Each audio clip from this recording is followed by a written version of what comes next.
Hello friends, welcome to our channel. Today we're going to take a look at another horrible case with you. The case of Jenna Oakley. Jenna Oakley was born on March 2, 2001, in Indiana. She lived with her mother and two-year-old brother in a troubled home. Due to her mother's neglect and inability to provide a stable life, Jenna often found herself left alone from a young age.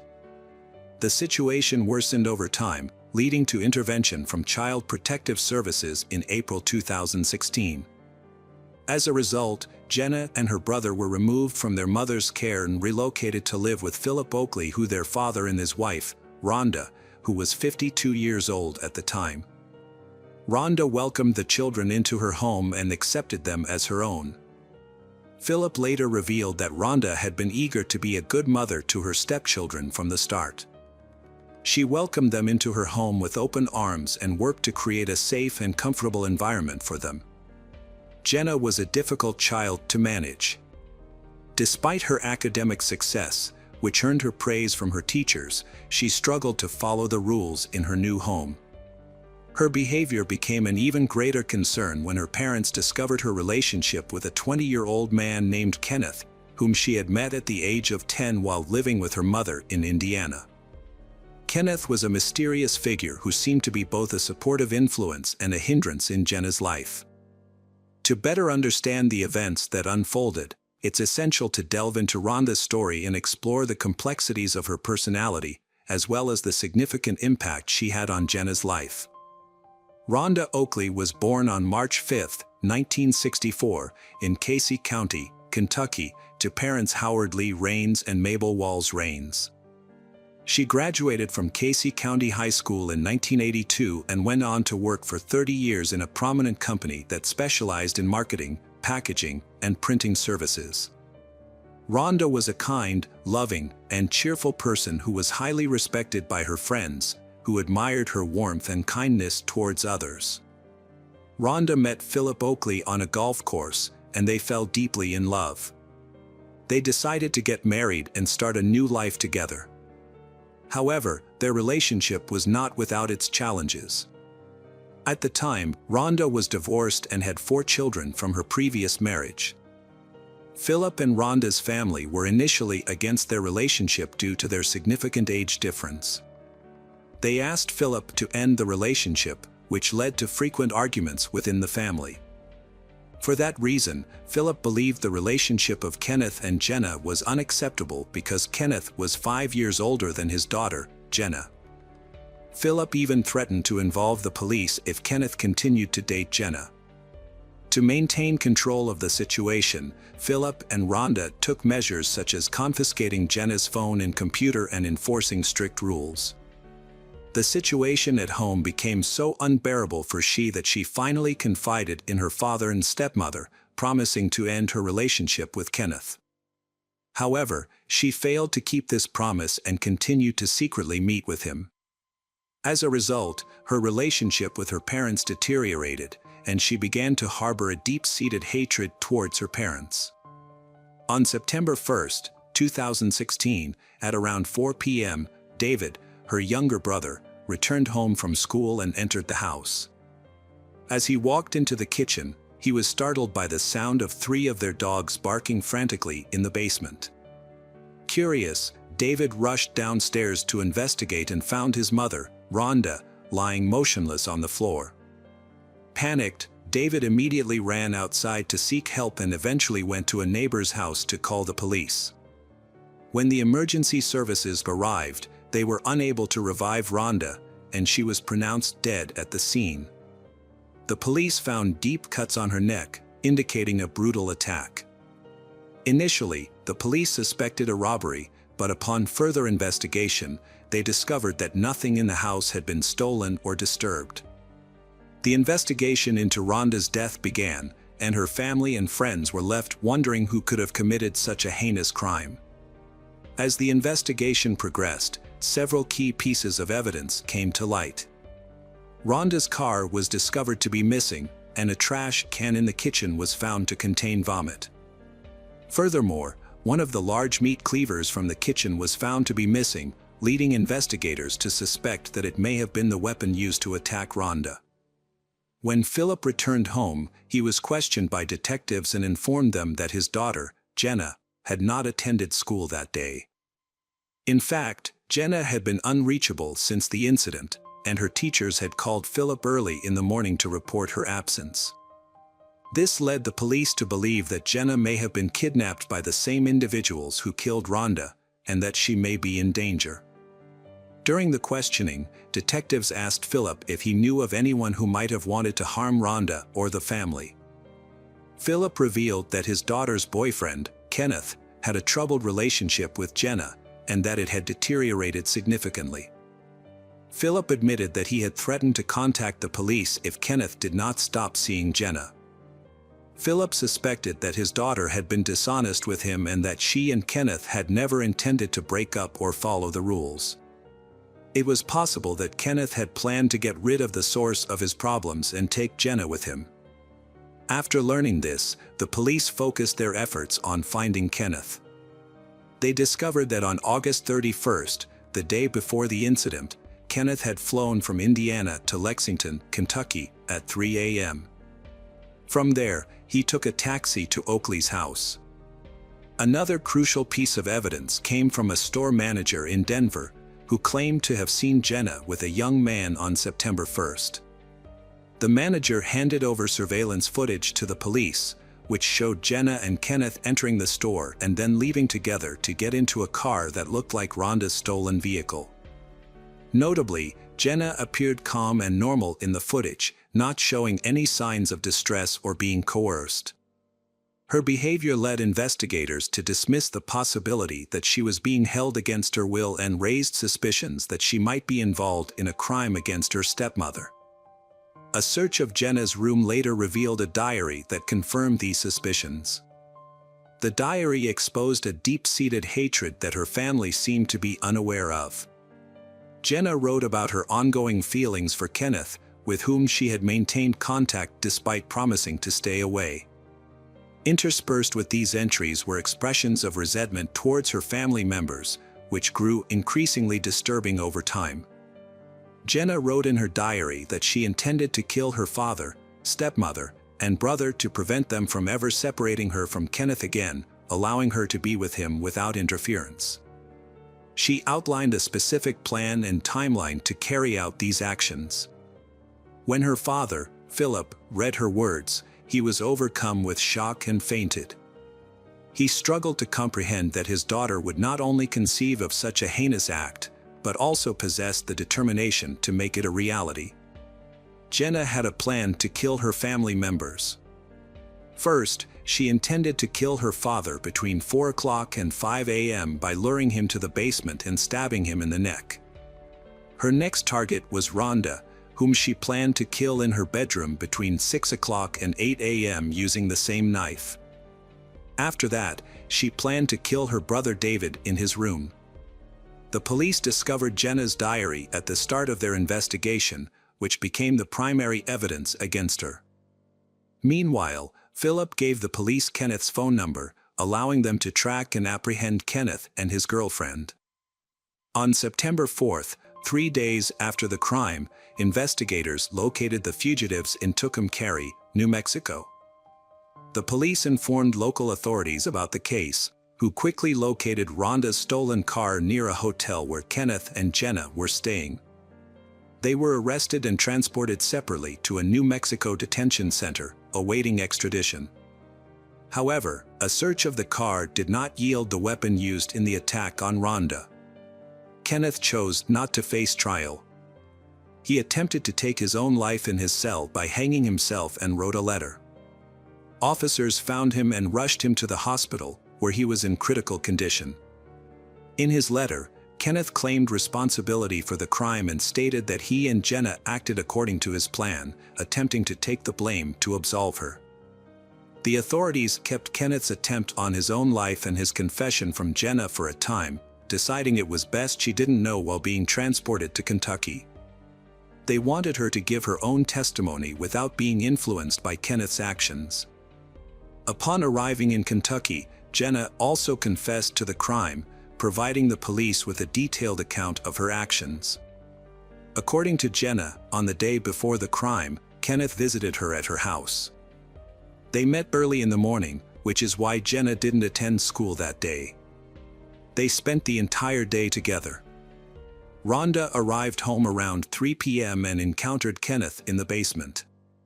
This encounter sparked an argument between Rhonda and Jenna, which eventually turned violent. The violence escalated to the point where Jenna attempted to strangle Rhonda by grabbing her neck. Kenneth then intervened, taking over from Jenna. He grasped Rhonda's throat with such force that she soon lost consciousness and fell to the floor. Once Rhonda was unconscious, Jenna took a kitchen knife and inflicted fatal wounds on her neck, leading to her death. Witnessing the scene caused Kenneth to become ill, and he vomited into a trash can. When questioned by the police about the knife used in the crime, Jenna stated that she and Kenneth had disposed of it during their escape. They had wrapped the knife in a bag and thrown it away at a fast food restaurant. Jenna provided this testimony while Kenneth was still in serious condition at the hospital. He was charged with first-degree murder but was unable to stand trial due to his self-inflicted injuries. After 6 weeks on life support, he passed away. In October 2019, Jenna was formally charged with her stepmother's death. The charges alleged she either caused the death or collaborated with someone else. She also faced a theft charge. Jenna was held without bail at a juvenile detention center. Her father, Philip, stated he didn't care that she was his daughter and felt she didn't deserve his protection after the incident. He hoped Jenna would receive the punishment she deserved. Jenna wasn't informed of Kenneth's death until a court hearing, where she fainted upon learning the news. After regaining consciousness, she screamed, cried, and struggled to calm down. In January 2019, Jenna pleaded guilty to first-degree manslaughter and expressed regret for her actions in court the following month. She expressed remorse for the pain, anger, and disappointment she caused.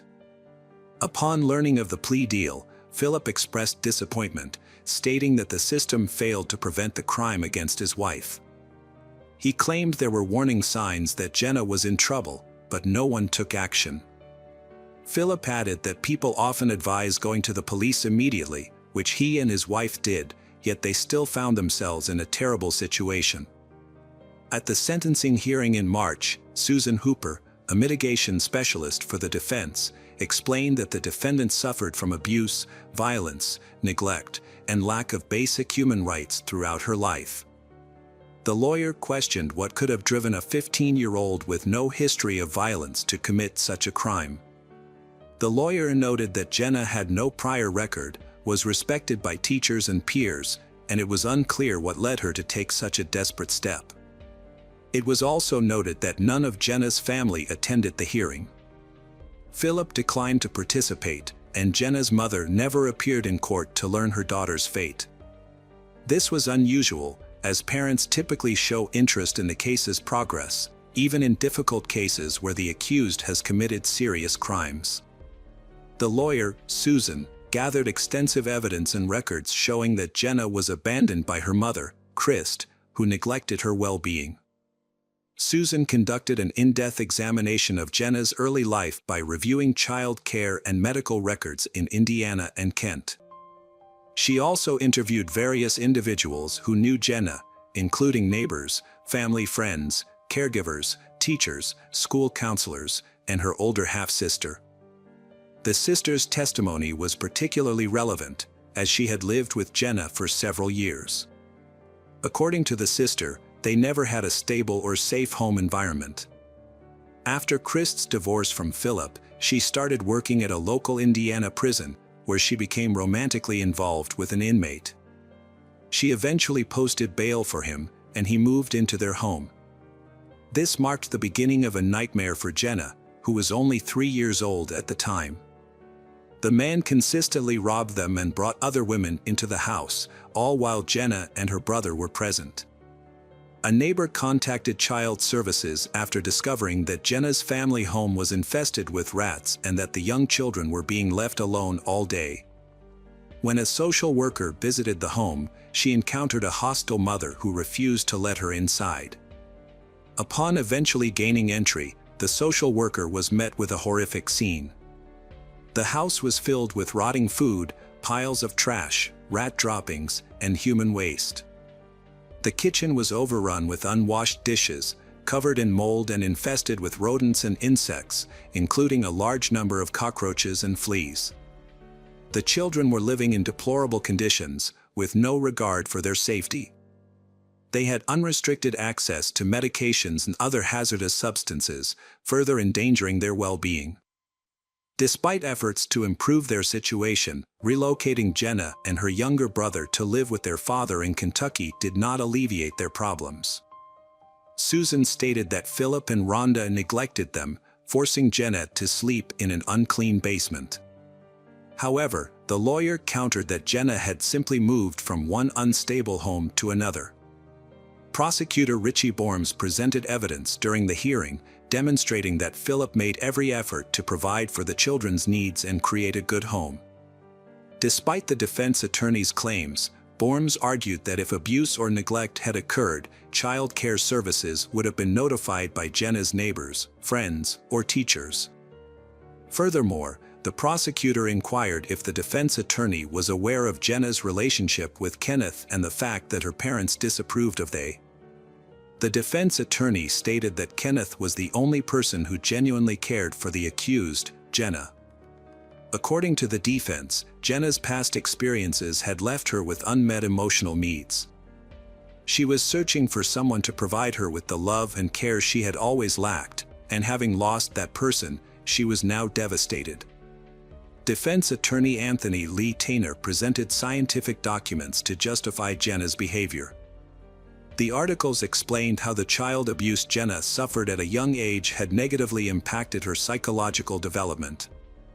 Anthony told the court that his conversations with Jenna led him to believe that she lacked parental love and that her strained relationship with her mother contributed to her inappropriate relationship with Kenneth.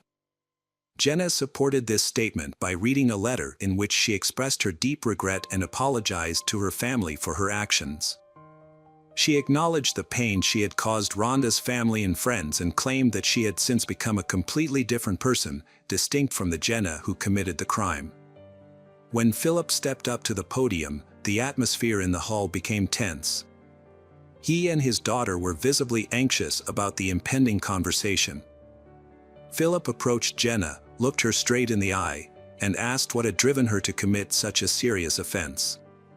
He reminded her that as her father, he had always treated her with respect, and that Rhonda had never spoken ill of her or caused her harm. Philip explained that when they took Jenna in, it was to give her a better life, and that Rhonda had cared for her like her own daughter. However, Philip acknowledged that Jenna had been a challenging teenager, and that he and Rhonda had discussed sending her to a specialized institution to help her get back on track. Philip also shared his concerns about Jenna's relationship with Kenneth, describing him as a predator who had taken advantage of his underage daughter. Philip revealed that when he discovered Jenna and Kenneth were still in contact despite being forbidden from doing so, he reported Kenneth to the police and warned him to stay away from Jenna, threatening legal action if necessary. Philip turned to his daughter, visibly shaken. He condemned her crime as unforgivable, citing Rhonda's exceptional character as a wonderful woman and mother, unmatched by anyone. He emphasized how Jenna's actions had devastated not only Rhonda but also others. Philip then questioned why Jenna planned to harm him and her brother, arguing that she was not a victim, but rather someone influenced by circumstance. Despite this, he concluded by reaffirming his love for her, saying that regardless of her actions, she would always be his daughter. Jenna, overwhelmed, burst into tears, shouting at her father that she never felt part of the family and had never experienced his love. Following this outburst, the judge called for a recess to deliberate the verdict. On March 27, 2019, the verdict was announced. Jenna Oakley was sentenced to 15 years in prison, with 10 years for first-degree murder and 5 years for car theft. She would be eligible for parole in 2034. This case served as a reminder that justice, though sometimes delayed, ultimately prevails, and those who commit heinous crimes will face their due punishment. Hello friends, welcome to our channel. Today we're going to take a look at another horrible case with you. The case of Wang Nan. Wang Nan was born in 1987 in Guangdong, China, a major city and former capital. She came from a relatively affluent family, and her parents provided her with the best possible education, fostering her talents and potential. Wang Nan excelled academically, particularly in the sciences. After completing her secondary education, she enrolled in a prestigious university, studying business and finance fundamentals while mastering multiple foreign languages.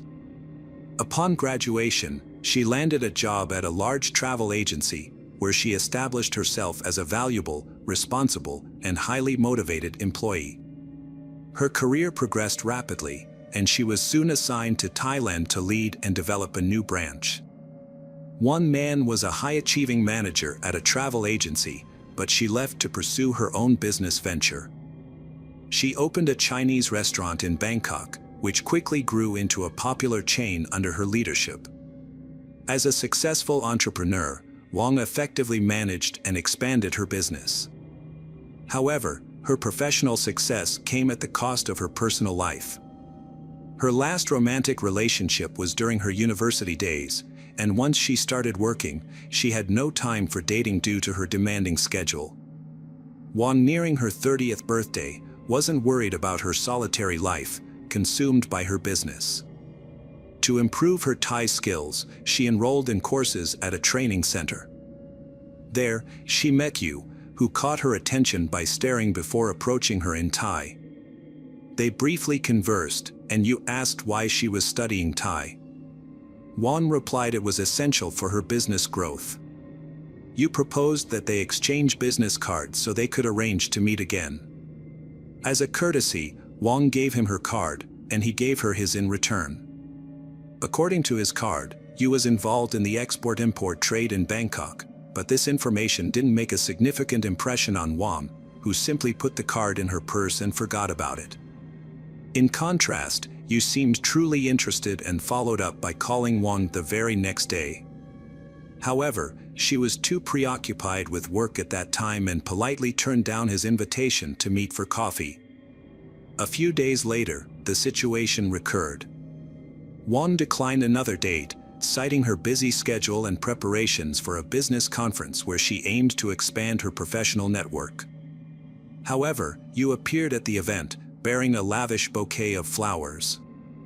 He waited for Wang to become available, then approached her and asked her out again. Wang was won over by Yu's persistence, as no one had ever pursued her so fervently. She agreed to dinner, marking the beginning of an unexpected romance. Yu fell deeply in love with Wang, showering her with attention, surprises, and gifts. He sent flowers and sweet notes every morning and called her twice a day. Wang's feelings were mixed, irritated by his intensity but flattered by his efforts. She found herself in a romantic relationship again, swept up by his wooing. Wang Nan was thrilled to discover that Yu shared her passions and hobbies. To win her heart, Yu made an effort to learn how to cook her favorite meals and surprised her with tickets to thrilling events.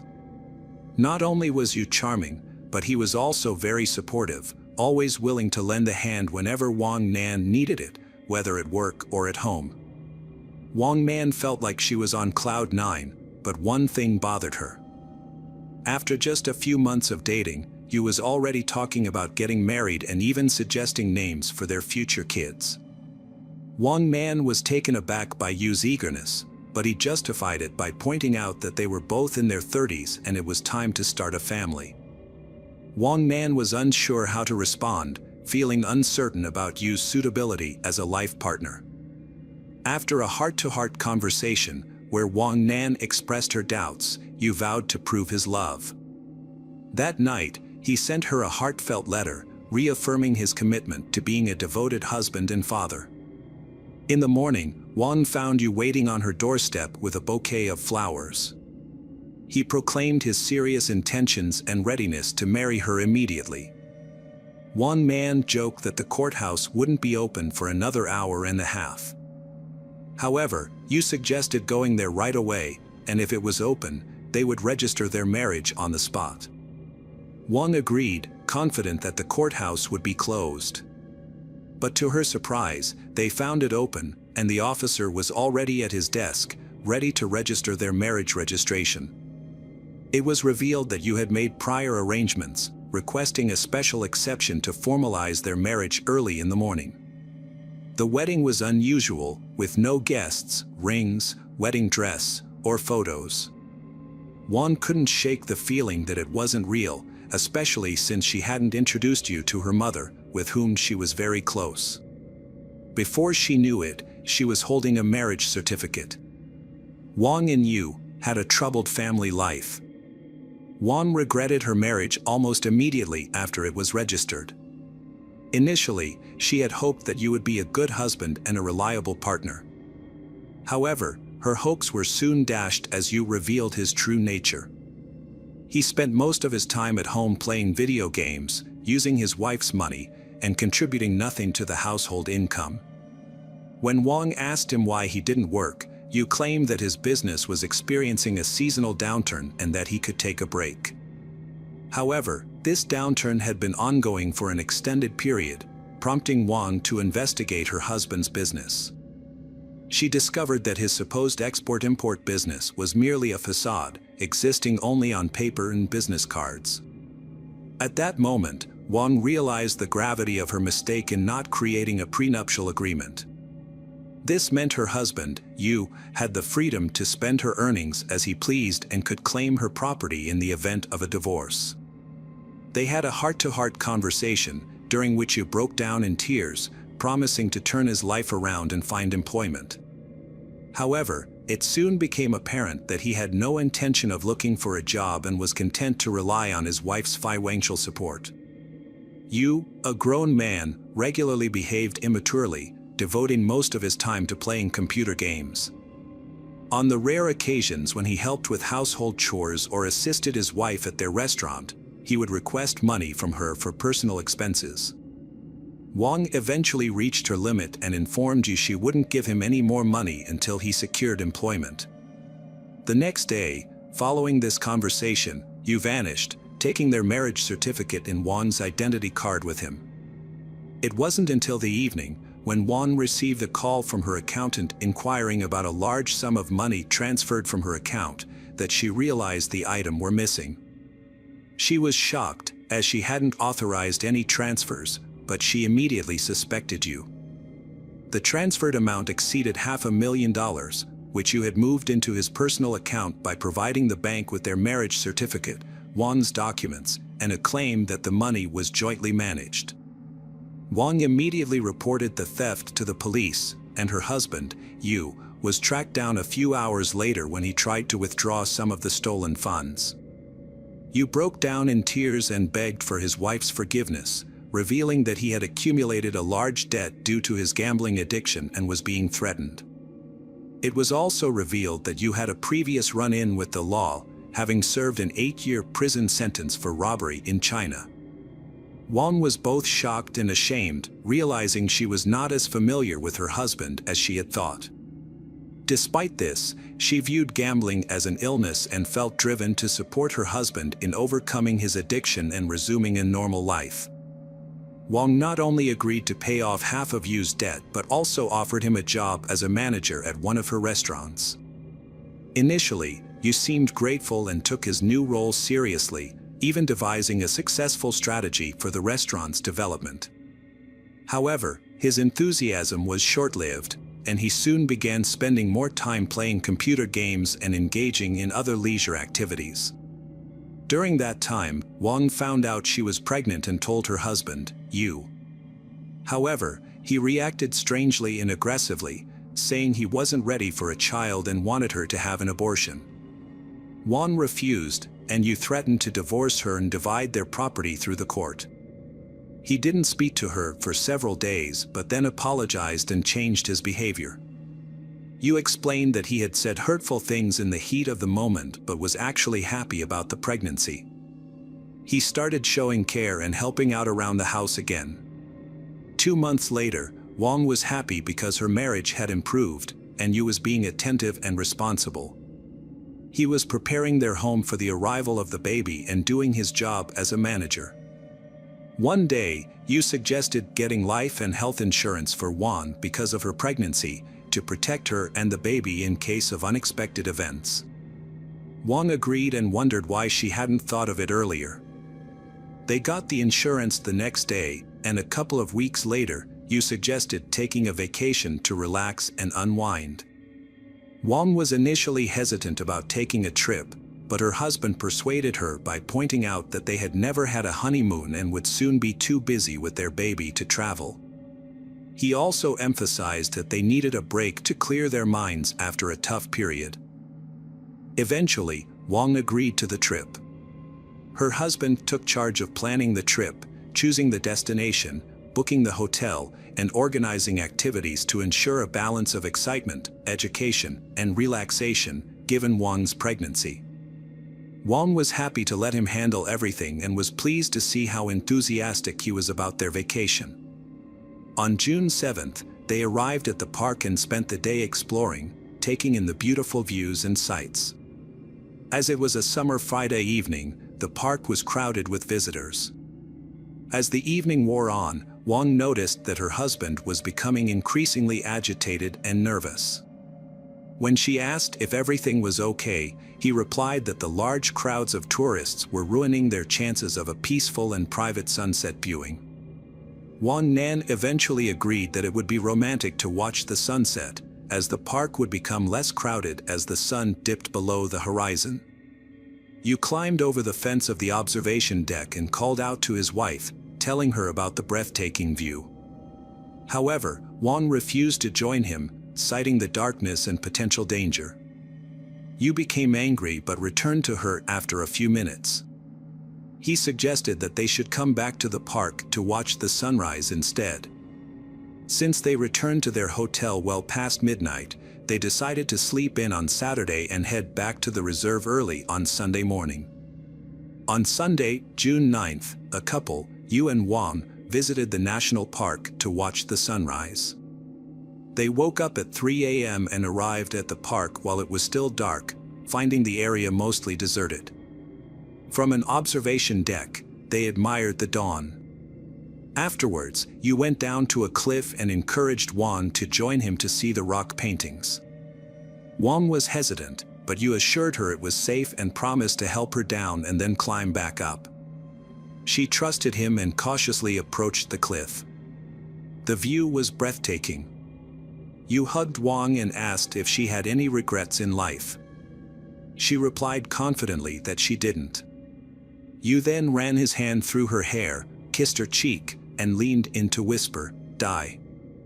He loosened his grip and pushed Wang down the cliff. He checked to ensure no one was watching, looked down but couldn't see where she had fallen. There was only silence, indicating no one had seen or heard anything. Yu walked calmly towards the park exit, intending to report the incident only after Wang was surely dead. However, a few hikers who had wandered off the trail spotted Wang's body on the rocks and quickly called for rescue. As Yu left the reserve, several emergency vehicles with flashing lights and sirens sped past him. Realizing what was happening, he returned to the scene where his wife had fallen. Upon his return, Yu put on a dramatic display of grief, crying and screaming for help. Convinced that Wang was already dead, he thought no one would uncover the truth. But, as it turned out, Wang's fall was cushioned by tree branches, bushes, and rocks, which slowed her descent and saved her life, as well as the life of her unborn child. Though she suffered serious injuries, Wang suddenly opened her eyes and attempted to speak. Her husband's initial horror was evident to everyone present, but he quickly regained composure, leaned in close to Wang, and whispered in Chinese that she should remain silent if she wanted to live. Wang suffered severe injuries, including head trauma, multiple fractures, internal organ damage, and significant blood loss. Her spine was also badly damaged, leading doctors to worry that she might never walk again. She spent several days in a coma, during which her husband, Yu, stayed by her side. However, whenever he was alone with her, he thought about how to end her life without arousing suspicion.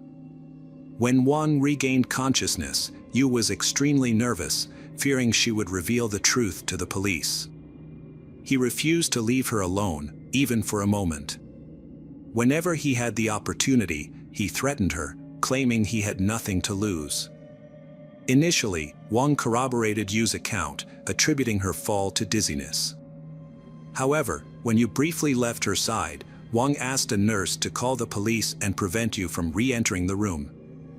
It was then that she revealed the shocking truth, alleging that her husband had attempted to kill her. Yu burst into the room, claiming his wife was insane due to a head injury and that he would never hurt her or the baby. However, his words lacked conviction, and he was taken into custody at the hospital that same day. He faced multiple charges, including attempted murder and intimidation, for trying to silence his wife. Initially, Wang had hoped to save her pregnancy, as the baby had survived the fall. However, the doctors advised an abortion due to the strong painkillers, multiple surgeries under general anesthesia, and the need for antibiotics. They prioritized Wang's life, as the fetus would likely not survive the effects of the medication. This news was devastating for Wang, but she followed the doctor's advice. Yu consistently denied his guilt and maintained that the event was an accident. In prison, he remained calm and hired skilled lawyers, confident that he could avoid or minimize punishment. Investigators and the prosecutor were convinced that he committed the crime out of self-interest, seeking a substantial insurance payout and his wife's significant fortune of nearly $2.5 million. However, during one interrogation, Yu stunned everyone by revealing another motive for his heinous act. He harbored resentment towards his wife, Wang, for agreeing to only pay off half of his debt, which he accumulated due to his gambling addiction. Yu believed that if his wife truly loved him, she would have covered all of his debts, given her financial means. He concluded that Wang did not love him and felt justified in punishing her.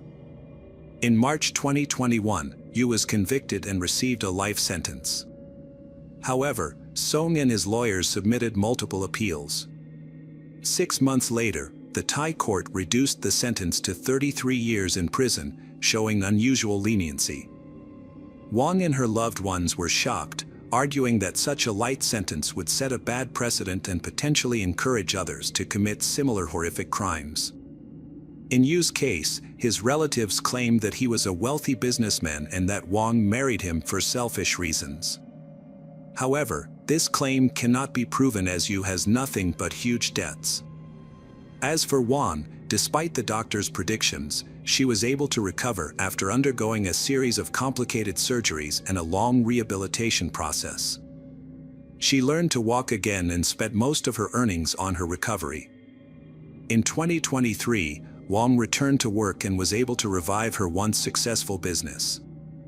She also founded an organization dedicated to helping women who are victims of domestic violence and runs her own blog, where she shares her experiences and warns women against making the same mistakes she did. Hello friends, welcome to our channel. Today we're going to take a look at another horrible case with you. The case of Rebecca Bleefnick. Rebecca and Tim, who met at Quincy University, were the epitome of a perfect couple. Rebecca was a biology major and a tennis player, while Tim was a star football player. 2 years after graduating, the practical couple decided to tie the knot.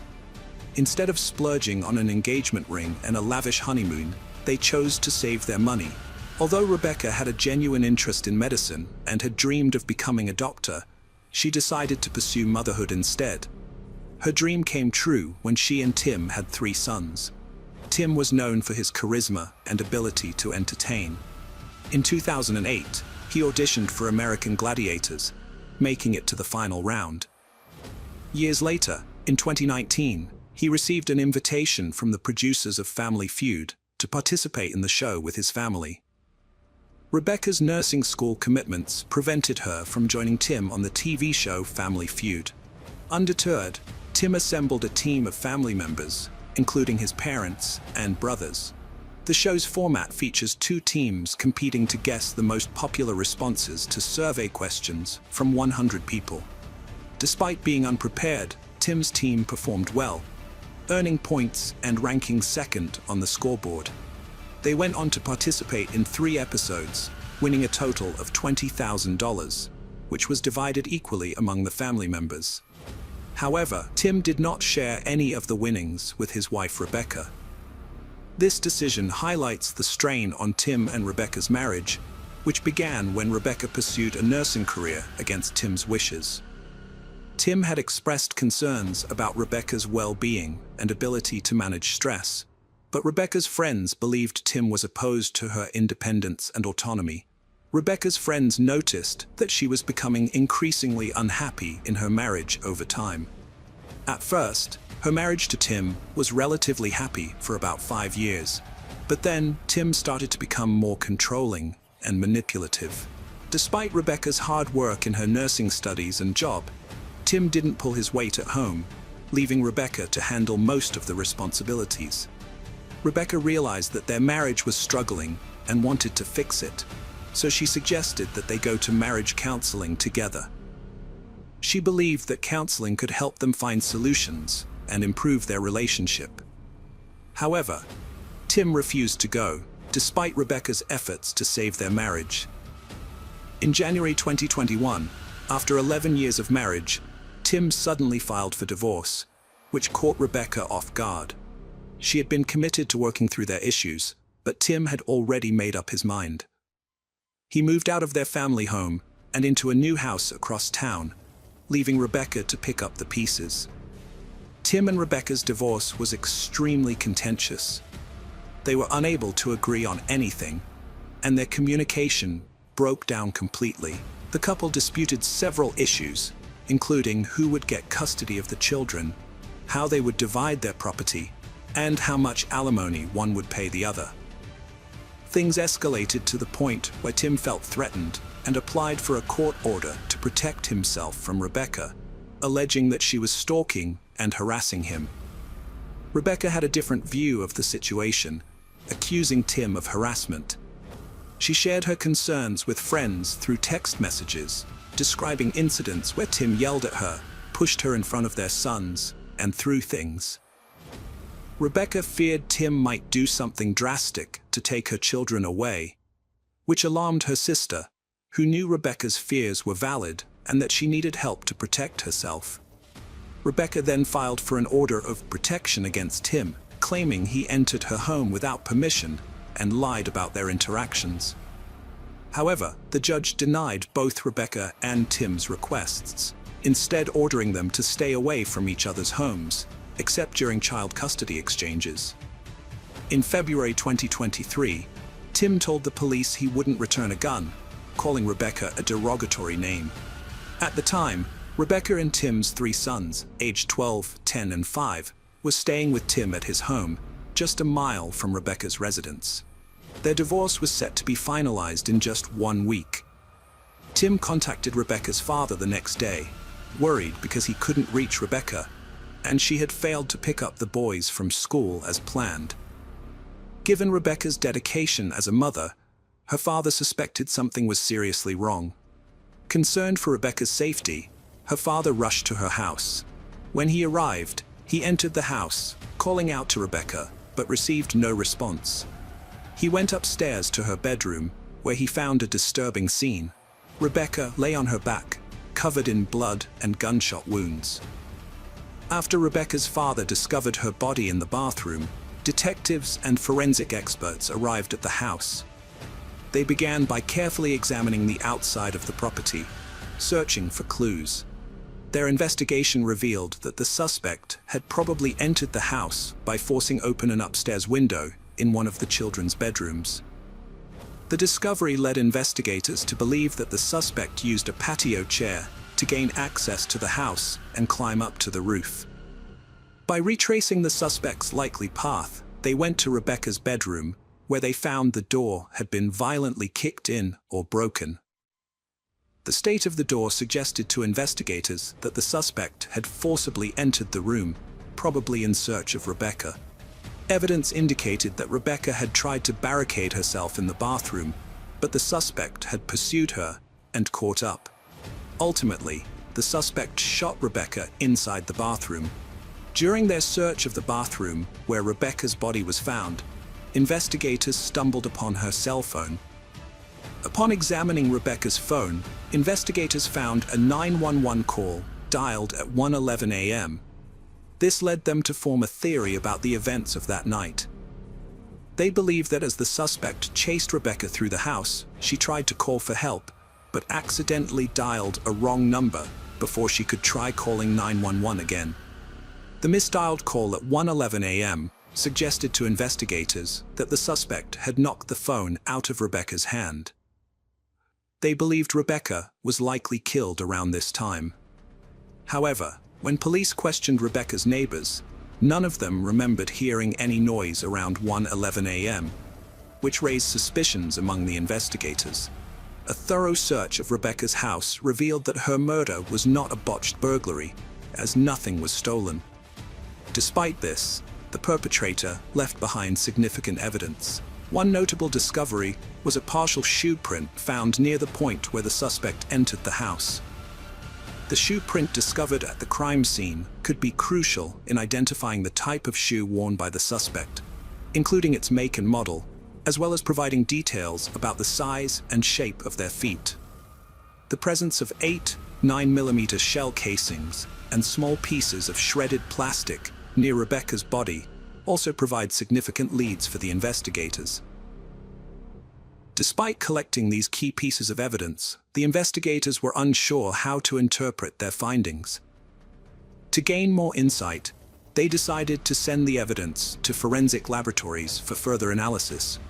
Specifically, they wanted to determine if any of Rebecca's personal belongings matched the evidence found at the crime scene. The investigation began when Rebecca's father found her lifeless body in the bathroom of her home.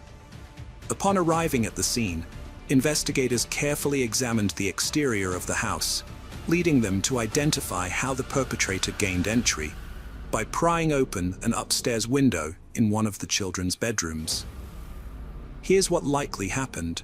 The suspect used a patio chair to climb up to the roof and entered the house.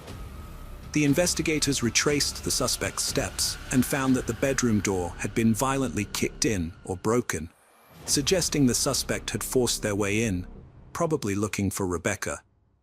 It seems Rebecca tried to barricade herself in the bathroom, but the suspect caught up with her.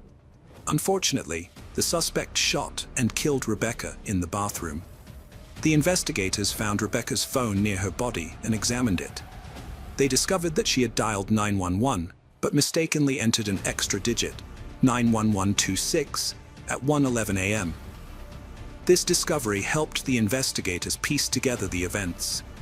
They believe Rebecca was desperately trying to call for help as the suspect chased her through the house, but she accidentally dialed the wrong number. Before she could try calling 911 again, the suspect likely knocked the phone out of her hand. The timing of the misdialed call at 1:11 a.m. led investigators to believe that Rebecca's murder likely occurred around that time.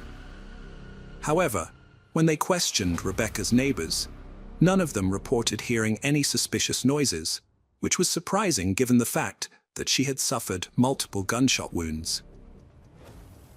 A thorough search of Rebecca's house revealed that her murder was not the result of a burglary gone wrong, as nothing was stolen.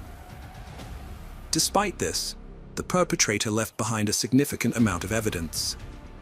One crucial discovery was a partial shoe print near the point of entry, which could help identify the brand and model of the shoe, as well as the size and shape of the suspect's foot. The crime scene also yielded 8 9mm shell casings, and small pieces of shredded plastic were found scattered near Rebecca's body. After gathering all the evidence, the investigators were unsure what to make of their findings, so they decided to send the CED evidence to forensic laboratories for further analysis. The detectives wanted to determine if any of the evidence found at the crime scene matched Rebecca's belongings. A neighbor had installed a security camera on the side of their house after their car was broken into a year earlier. The camera was directed towards the neighbor's driveway, which shared a boundary with Rebecca's home, and was set to turn on and alert the neighbor whenever it detected movement. Although the camera didn't capture anything significant on the night of Rebecca's death, it did record something unusual the previous day at 1:05 a.m. The footage showed a person walking down the driveway towards the back of Rebecca's house, a potentially crucial discovery in the case. About 48 minutes after the initial sighting, the same individual was seen walking in the opposite direction. Interestingly, Rebecca's neighbor had captured a similar incident on their camera about a week prior, on February 14th. After reviewing their security footage, Rebecca's neighbors noticed a suspicious dark-clad figure lurking around her house on Valentine's Day, prompting them to alert her immediately. Upon learning about the mysterious figure, Rebecca became increasingly paranoid. Although she claimed not to have seen anyone on her property, she had heard unsettling voices in her backyard the previous night, which frightened her.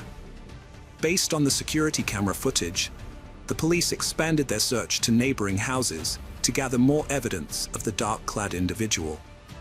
Their search led them to a house near the Quinney bus barn, where they found footage of a person riding a bike, dressed in dark clothing, heading towards Rebecca's house. These videos confirmed the description of the mysterious person seen in the original driveway footage, providing a clear consistency in the suspect's appearance. After analyzing the recorded times of the videos, detectives suspected that the person on the bike was the same individual seen in Rebecca's driveway footage. Although Rebecca's neighbor's security camera didn't capture footage of the mysterious person on the night of her murder, officers found footage of someone on a bike riding towards Rebecca's house just before and after the incident. This person matched the description of the individual seen lurking in Rebecca's driveway in the days leading up to her murder. While the video evidence was helpful in the investigation, its poor quality limited the information it provided. The detectives couldn't identify the person in the video due to the grainy image, making it difficult to determine their gender. However, they did notice one distinctive feature. The bike had no reflectors on its wheels. When Rebecca's sister heard that she was murdered, only one person came to mind as a suspect: Rebecca's estranged husband, Tim. Rebecca's sister, who had a first-hand account of the contentious divorce between Rebecca and Tim, shared this information with the detectives working on her sister's case. The detectives suspected Tim of murdering Rebecca, especially since her murder happened just a week before their divorce was due to be finalized. During the investigation, they made a crucial discovery: a bike with no reflectors on its wheels, similar to the one seen on security footage, was found just a block from Tim's house. This discovery increased the suspicion surrounding Tim, leading the detectives to obtain a search warrant for his home. When the police executed the warrant, Tim cooperated fully, standing outside his home with the officers as they searched his belongings. On March 13, 2023, 2 weeks after Rebecca's murder, Tim was arrested and charged with her murder. When his mugshot was released, Rebecca's family and friends were shocked by his appearance, which was very different from the clean-cut man they had known. Tim's friends and family were shocked by his disheveled appearance, which they attributed to the emotional toll of his recent divorce. His once neat and tidy hair was now unkempt, and his clothes were messy. They speculated that the divorce had affected not only his physical appearance, but also his mental well-being. However, Tim had a surprising explanation for his changed look. He revealed that he was growing his hair out to support a charity campaign for cancer research. Despite this, a viral video clip showed Tim's appearance on Family Feud, where he made a bizarre statement about regretting his marriage, which took on a disturbing tone after he was arrested for murdering his wife. Many people believed that Tim's comment on Family Feud was a strange and unsettling prediction of what would eventually happen. They thought it showed that he had hidden feelings about his wife and was a sign that something bad was happening in their relationship. When the police looked into Tim's phone, they found that he had made a fake Facebook account under the name John Smith. During their investigation, they discovered that Tim had been searching for a specific type of bicycle on Facebook, a blue Schwinn bike with no reflectors on the wheels. This was an important discovery because it matched the description of a bike that was found abandoned just 1 block away from Tim's house. Despite having strong evidence against Tim, the detectives faced a significant obstacle when they arrested him. Tim was held in jail without the possibility of bail, but he requested a quick trial, which is his right under the law. Prosecutors were required to bring the matter to trial within 90 days of Tim's arrest. The prosecution faced a significant challenge in convincing a jury, beyond a reasonable doubt, that Tim murdered Rebecca due to the absence of a confession or DNA evidence. Juries typically look for these 2 key elements in criminal cases. To prove Tim's guilt in the murder of his wife Rebecca, the prosecution faced a significant challenge. Exactly 3 months after Rebecca's tragic murder in her home, Tim's trial began on May 23, 2023. During the trial, the prosecution presented several key pieces of evidence found at the crime scene. One notable piece of evidence was the shredded plastic fragments discovered around Rebecca's body. The prosecution argued that these fragments came from an owl's grocery bag. Further investigation revealed that similar bags were found in Tim's house. The prosecution alleged that Tim used these bags as a makeshift silencer when he shot his estranged wife multiple times. They claimed that the bags were used to muffle the sound of the gunfire, preventing it from being heard by others. The prosecution also presented DNA evidence, suggesting that Tim left behind DNA while using the Aldi bags. An expert testified that it was highly likely Tim contributed to the DNA found, and that his DNA could not be ruled out as a match for the DNA found under Rebecca's fingernails. The prosecution presented evidence suggesting that a crowbar found in Tim's basement might have been used to force open the window at the victim's house on the night of the murder. Although an expert testified that there were microscopic similarities between the crowbar and the window's pry mark, she couldn't conclusively say that the crowbar was involved. To build a stronger case, the prosecution presented records of several searches made on Tim's phone, including how to open my door with a crowbar, how to make a homemade pistol silencer, how to clean gunpowder off your hands, and average police response time in Quinny. The prosecution's expert witness testified that she compared the shell casings found at the crime scene to those found at Tim's house during the investigation. Her analysis revealed that 27 of the casings from Tim's home were fired from the same 9mm weapon used to kill Rebecca. When investigators searched Tim's house, they didn't find Rebecca's 9mm gun, which he had refused to return to her. Tim claimed he hadn't seen the gun in months before Rebecca's murder. During the trial, the defense had the opportunity to call witnesses, but chose not to. After the 6-day trial, the jury took 4 hours to reach a guilty verdict, and Tim was sentenced to life in prison without parole. Despite claiming innocence and planning to appeal, Tim is behind bars, and Rebecca's family believes justice has been served. During the sentencing hearing, Rebecca's family read impact statements. One of her sisters addressed Tim, telling him how his actions affected his son's well-being. She stressed that his choices were causing his sons to suffer. Rebecca's sister vowed to keep her memory alive for her 3 sons, even after her passing. Hello friends, welcome to our channel. Today we're going to take a look at another horrible case with you. The case of Maria Munoz. Maria Munoz was born on January 25, 1989, in Puerto Rico to Marisol Rodriguez and Jorge Luis Munoz. She was the middle child of 3, along with her siblings Maris Al Munoz and Peter Hernandez. Tragically, Maria's mother passed away when she was young, leaving her to take on a significant caregiving role for her brothers. It was during this time that Maria met Joel Pellet, a nursing student who was 11 years older than her. Despite their age difference, they got married in 2011. After their wedding, they relocated to Laredo, Texas, where Joel landed a high-paying job as a nurse anesthetist at a local hospital. Their new financial stability allowed them to live a life of luxury, complete with expensive cars and exotic vacations. By the time Maria was 31, she had left her job to focus on raising their two young sons.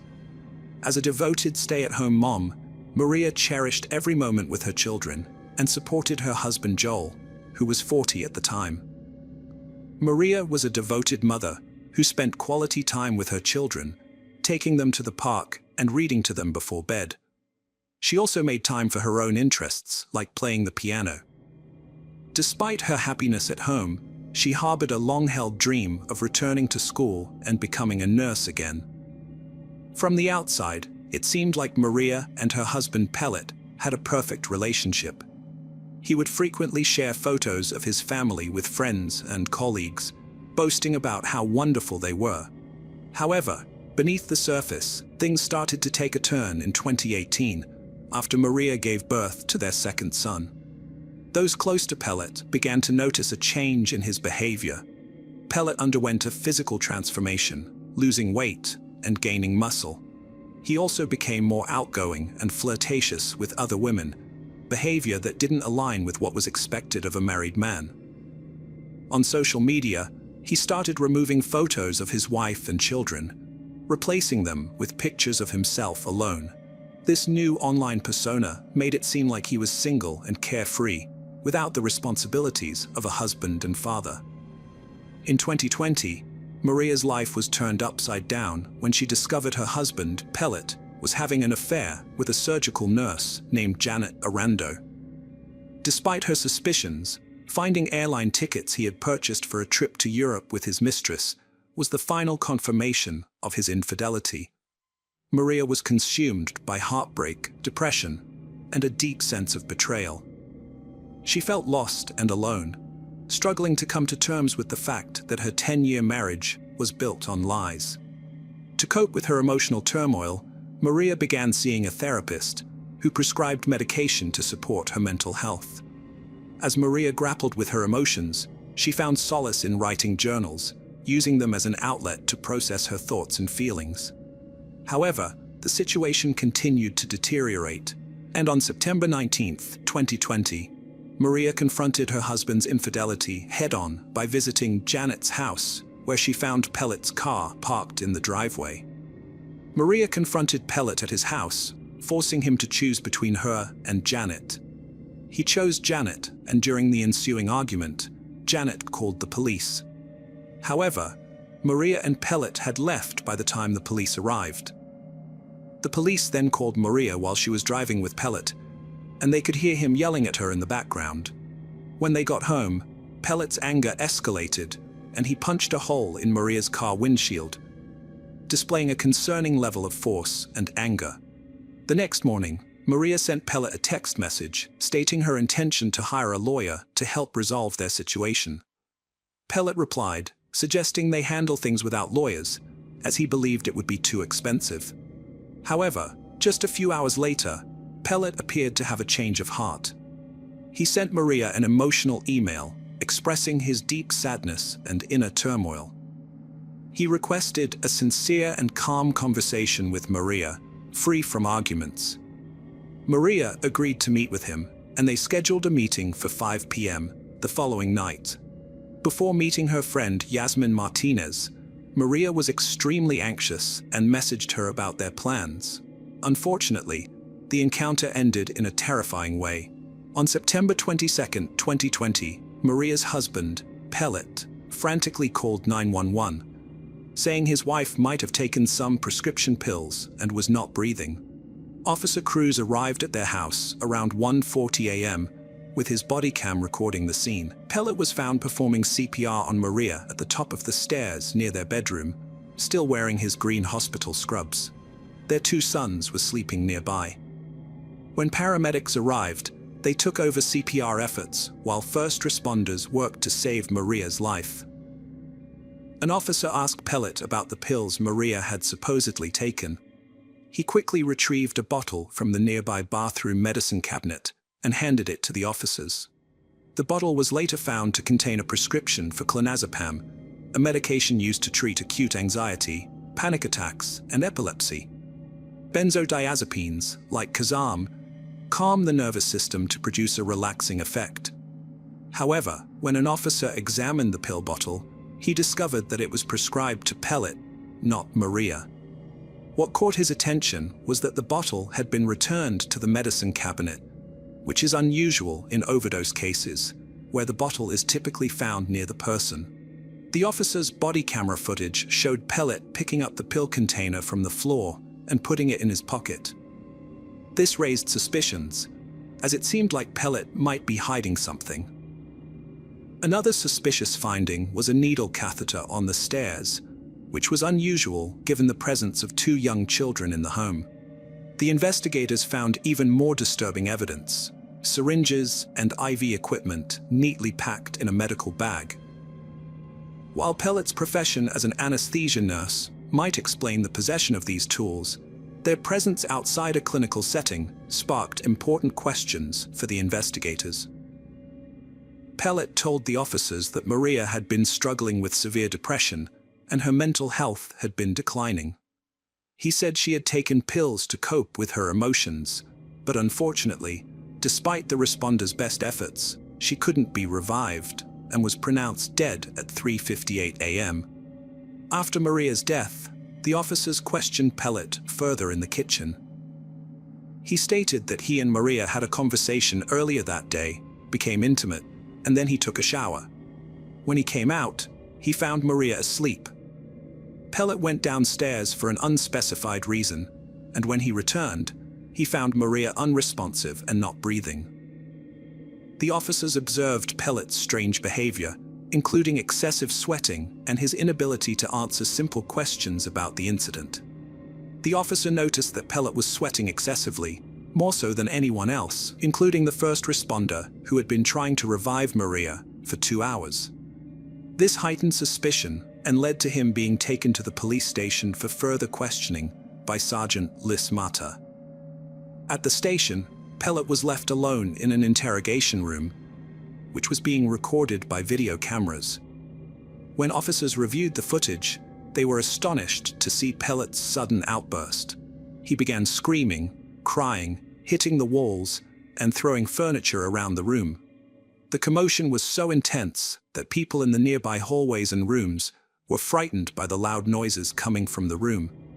As a result, Sergeant Louis Matt entered the room at 4 a.m.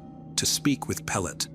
During their conversation, Pellet opened up again about the events surrounding Maria's death.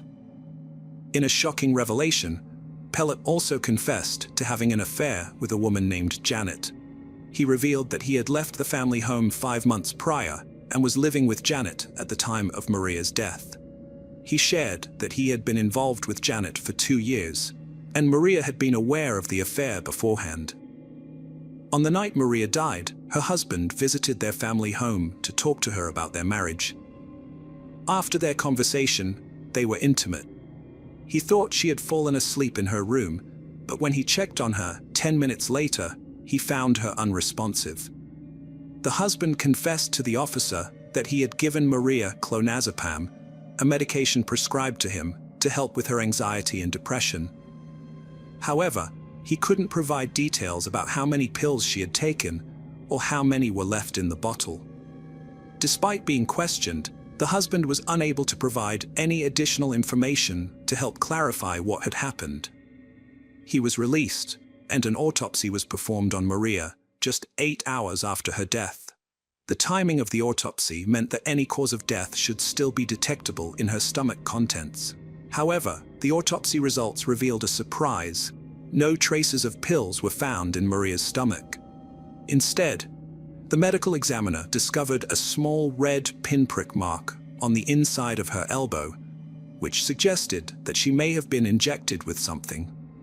The discovery of the mysterious mark on Maria's hand led investigators to explore its potential connection to her death. During their investigation, they found a journal in Maria's home, which she had kept to cope with her anxiety and depression. The journal proved to be a crucial piece of evidence, revealing Maria's innermost thoughts and experiences. Investigators learned that Maria loved her husband dearly and wanted to preserve their family, despite his desire to be with someone else. She expressed her desperation to escape her emotional pain, writing, "I want it to stop. My past haunts me, and I don't want to be sad anymore." Through her journal entries, Maria documented the heartbreak she felt when her husband left their home in Laredo, leaving her to care for their 2 young sons alone. The journal, along with recordings on her cell phone, exposed her husband's abusive behavior and chronicled her emotional journey from grief to healing, and eventually, a newfound optimism for the future. Maria Munoz wrote in her journal the day before her death, "What is it that I want? Number 1, move forward." Her journal entries revealed a strong desire to live and move forward with her life, with no mention of suicide or plans to end her life. This led investigators to rule out suicide as a possible cause of death, and they continued to search for answers. Dr. John Hunsinger, Maria's previous employer and an anesthesiologist, became aware of the autopsy findings and contacted the lead detective, Cruz. Dr. Hunsinger recommended a comprehensive toxicology screening, which the investigators conducted. In January 2021, the toxicology test results were finally received by investigators Sergeant Luis Matt and Cruz. Contrary to Maria's boyfriend Pellet's claim, Maria did not have clonazepam in her system. The report revealed a surprising discovery: the presence of 7 surgical drugs including morphine, Demerol, Versed, propofol, ketamine, Lian, and Naren. These medications are typically used during surgical procedures, with propofol and ketamine often administered intravenously as sedatives and for pain management. The investigation into Maria's death took a significant turn when toxicology results revealed high levels of propofol in her system. This was shocking because propofol is a highly controlled substance, typically only accessible to medical professionals working in anesthesiology. As a nurse anesthetist, Pellet would have had access to propofol, leading investigators to suspect him. Dr. Hunsinger, who worked with Pellet and had experience with propofol, was stunned by the extreme amount found in Maria's body, the highest he had ever seen. Given Pellet's profession, investigators believed he would know the exact dosage required to sedate or overdose someone. Furthermore, a small mark on Maria's arm suggested she may have been injected with a substance. With the toxicology report, Pellet's suspicious behavior, and Maria's journal, authorities felt they had sufficient evidence to arrest Pellet for Maria's murder. They quickly obtained an arrest warrant, and De La Cruz went to apprehend Pellet, who surprisingly did not resist. He was taken into custody, marking a new phase in the investigation. As police prepared to question him about Maria's death, Pellet would finally face the consequences of his actions. The trial began on March 21, 2023. During the legal proceedings, both the prosecution and defense presented their arguments. The prosecution team, an all-female group referred to as Maria's team, used Maria Munoz's personal journal entries to build a strong case against the defendant Pellet. This evidence helped to portray Maria as a devoted wife and mother to the jury. Prosecutors portrayed Maria as a loving, intelligent, and vibrant individual, evident through her personal journal. They alleged that her husband, Pellet, drugged her by slipping substances into her drink, causing her to become unconscious. While she was incapacitated, they claimed he injected propofol into her arm. The prosecutors also suspected that Pellet deliberately delayed calling 911, ensuring that emergency responders would be unable to revive Maria upon arrival. The prosecutors believed Maria's journals provided insight into the challenges she faced, fueling their determination to seek justice for her.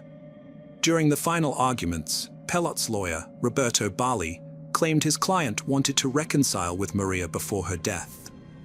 Bali pointed to the medical examiner's report, which stated that Maria's cause of death remained uncertain, and argued that there was insufficient evidence to prove Pelot's responsibility in her death.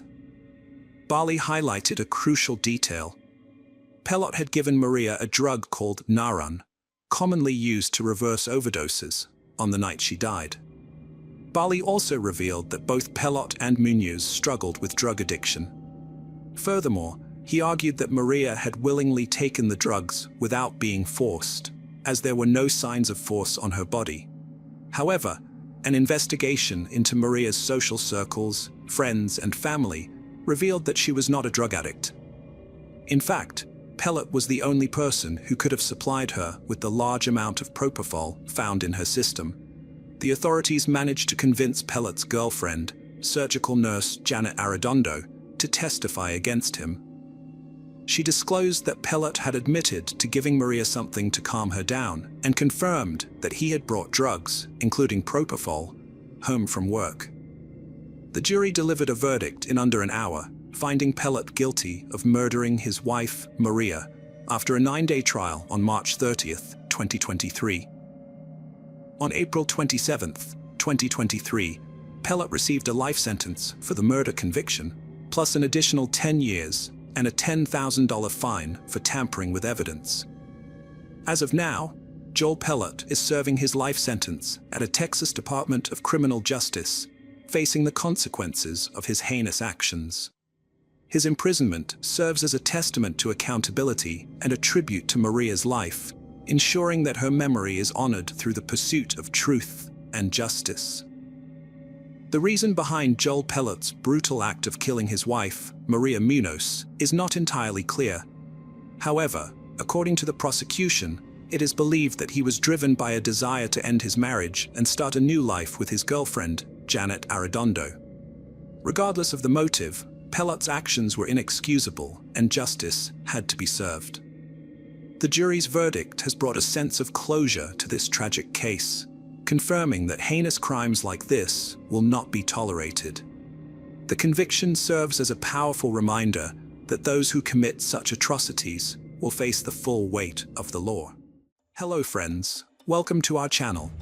Today we're going to take a look at another horrible case with you, the case of Chris Watts. Shanann Rzucek and Christopher Watts, both from North Carolina, met in 2012. Shanann was from Aberdeen and Chris was from Spring Lake. They tied the knot on November 3rd, 2012, but not everyone was thrilled about their union.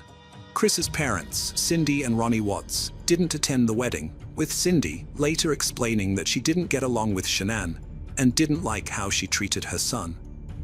A year after getting married, Shanann and Chris moved to Frederick, Colorado, marking a fresh start in their lives. They were excited to start a family and eventually welcomed 2 daughters, Bella Marie, born on December 17, 2013, and Celeste Catherine, Cece, born on July 17, 2015. Shanann had been diagnosed with lupus, a chronic autoimmune disease, at a young age. Despite the challenges this presented for getting pregnant, Shanann defied the odds and became a mother twice. She was known for her kindness, compassion, and positivity, and was determined to create a happy life for herself and her family. Shanann was a loving and exceptional mother, and her vibrant personality drew people to her. Every morning, she would send her friends heartfelt texts that read, "Good morning, beautiful," making them feel cherished and uplifted. Her daughters, Bella and Cece, were the center of her universe, and she devoted herself to nurturing and supporting them. Shanann was active on social media, sharing videos that offered a glimpse into her daily life and that of her daughters. Her friends and family cherished these videos, which showcased her warm personality. In many of these videos, Shanann expressed her deep admiration for her husband, Chris, portraying him as a loving husband and father. However, those close to the family found Chris difficult to connect with on a deeper level, as he tended to keep to himself. Despite their reservations, Shanann's family and friends accepted Chris because of her deep love for him.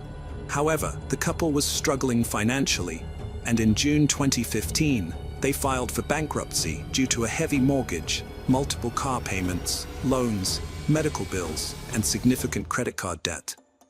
At the time, Chris worked at Anadarko Petroleum, while Shanann worked at a children's hospital call center. However, by 2016, Shanann had changed careers, becoming a consultant for a multi-level marketing company, selling a nutritional supplement administered through a patch. Shanann loved her job, and it showed. As her co-worker Cynthia de Rosette put it, she had a way of making everyone she met feel her positive energy. Despite being happy with her life, Shanann had one wish: to have a baby boy to complete her family with her husband and 2 daughters. In spring 2018, Shanann got an unexpected but wonderful surprise. She was pregnant again. Overjoyed and excited, she wanted to capture her husband Chris's reaction. So she planned to surprise him on May 28th with the news.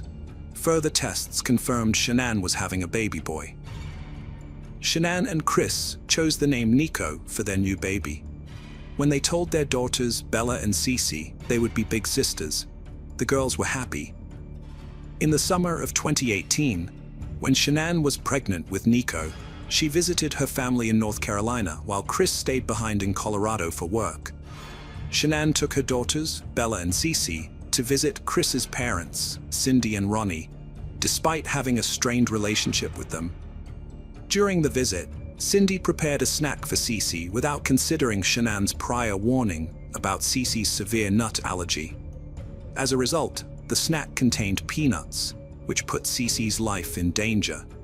Shanann was deeply disturbed by this incident, feeling that Cindy had recklessly disregarded her granddaughter's safety. Shanann expressed her outrage and disappointment in a text message to Chris, accusing his mother of intentionally trying to provoke her by putting Cece's life at risk. She urged Chris to confront his father about Cindy's behavior, implying that if Chris didn't take action, it would suggest he was complicit in his mother's harmful actions, and that Shanann's concerns for her children's safety were justified. While Shanann was visiting her family in North Carolina, she noticed a sudden change in Chris's communication style. He stopped responding to her messages and calls, leaving her confused and concerned. When she asked him what was going on, Chris explained that he had taken on more responsibilities at work due to the arrival of new employees, but reassured her that everything was fine. A week later, Chris flew to North Carolina to spend time with Shanann and their 2 daughters, Bella and Cece. The girls were excited to see their father and ran to hug him as soon as he arrived. Chris was enthusiastic in his greeting, scooping them up in a tight hug. However, his greeting to Shanann was noticeably colder. Instead of a kiss, he simply nodded at her. Shanann felt hurt and surprised by Chris's distant behavior, and she couldn't help but confide in a friend about her growing concerns through a text message. Shanann felt like she was living with a stranger, not the man she married. She was saddened and confused by the change in Chris. When they were in the same room, he refused to talk to her, and instead, they communicated through their phones. Shanann sent a heartbreaking text to her friend, explaining the situation, and even shared a photo of them sitting on separate couches, facing away from each other. Shanann suspected that Chris might be interested in someone else, which shocked her friend. However, her friend disagreed, saying that Chris loved Shanann too much to do that. But Shanann was devastated because Chris had told her that he no longer thought they were compatible. This was a huge surprise to Shanann, who had always believed their love was strong. Chris had confessed to Shanann that he had hoped getting her pregnant would change his feelings, but it didn't. Shanann was devastated to hear this, as she treasured their relationship and thought their love could overcome any obstacle. Desperate to save her family, Shanann proposed that they attend couples counseling to work through their issues. However, Chris refused. Shanann was willing to do whatever it took to rescue their relationship, but she realized Chris was not willing to meet her halfway. Despite her best efforts, Shanann came to understand that Chris was unwilling to compromise on anything. After their return to Colorado from North Carolina, the family settled back into their routine. However, Shanann soon left for another business trip, this time to Arizona. During her trip to Arizona, Shanann's friends noticed a change in her behavior. She seemed confused, distressed, and not her usual cheerful self. One evening, while they were all in their hotel room, Shanann opened up to her friends about her concerns. She told them that Chris had expressed doubts about their relationship and refused to go to couples therapy. On August 11th, while Shanann was still in Arizona, she received a notification on her phone about a restaurant charge on her and Chris's account. The amount of the charge raised her suspicions, and she wondered if Chris was having dinner with someone else. This made her feel uneasy and doubtful. When Shanann returned home from her trip on August 13th, her friend Nicole Atkinson drove her home. Their doorbell camera captured Shanann entering her house at around 1:48 a.m. The next morning, Shanann's friends became worried when they didn't receive their usual good morning messages from her. They knew she had an important doctor's appointment at 9:30 a.m. and were concerned that something might be wrong. When Shanann missed a 12:30 p.m. business meeting, her close friend Nicole Atkinson became alarmed. As the day went by with no word from Shanann, Nicole's concern grew. She sensed something was off. Feeling a strong urge to act, Nicole drove to Shanann's house. As she arrived, she felt a knot in her stomach. Shanann's van was parked in the garage, and her daily shoes sat by the front door. Nicole knocked on the front door, hoping Shanann would emerge, explaining that she had overslept after her flight the previous day. But there was no response. One of Shanann's friends contacted her husband Chris, telling him they couldn't reach her. Chris reassured them, thinking Shanann might have taken their daughters to a friend's house. Shanann's friends were puzzled by Chris's response because they had all been in touch with each other, and none of them knew where Shanann was. She had no plans to meet up with any of them. As a result, her friends told Chris they planned to contact the Frederick Police Department to report Shanann and their daughters, Bella and Cece, as missing. However, Chris did not want to involve the police. One of Shanann's friends, Nicole, was so worried that she went ahead and called 911 to report the three missing. After Nicole's call, a police officer from the Frederick Police Department arrived at the Watts home. The officer's body cam footage showed Nicole's distress as she explained what she knew about Shanann and her daughters. When Chris arrived, he approached the officer, but unlike Nicole, he did not appear to be very concerned, despite his wife and daughters being missing. During a search of Shanann and Chris's home, the officer found Shanann's purse, which contained her medication and that of her two daughters. This finding concerned Shanann's friend Nicole, but Chris, her husband, remained unusually calm. The officer also discovered Shanann's wedding pants on the bedside table. Afterwards, the officer and Chris went to a neighbor's house to review the footage from their security camera. The camera captured footage of Chris's driveway and garage, showing him opening the garage door, moving around, and leaving the house at 5:28 a.m. When Chris watched the footage with the police, his behavior changed. He became nervous and fidgety, which didn't go unnoticed by his neighbor, who suggested to the officer that Chris wasn't acting normal. Chris's reluctance to search for his wife and daughters, Bella and Cece, raised concerns among Shanann's friends, who found it incomprehensible that he wasn't worried about their disappearance.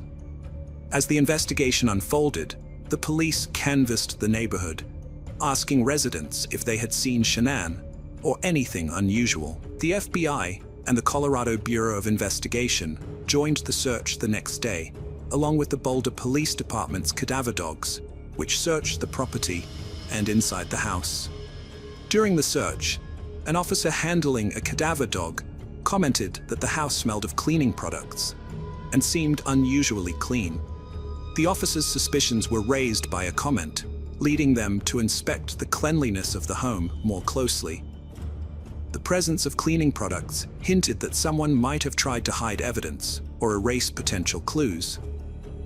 While his house was being searched, Chris gave an interview to 2 Denver news stations outside his residence. During the interview, Chris claimed that he and Shanann hadn't argued before she left, but he did mention they had an emotional conversation. Chris appealed to whoever was holding his family, begging for their return and expressing his desire to be reunited with them. He emphasized that his house felt empty without them, but his behavior during the interview raised concerns. Chris appeared cold and unemotional, which surprised those who knew him. Shannan's friends, who watched the interview, were disgusted by Chris's nonchalant demeanor, finding it strange and contradictory to his plea for his family's return. On August 14th, Special Agent Coda conducted an interview with Chris.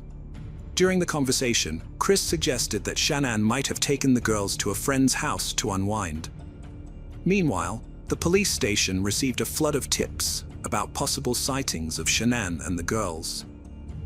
The department received various photos, which Chris was asked to review to see if he could identify his missing wife and daughters.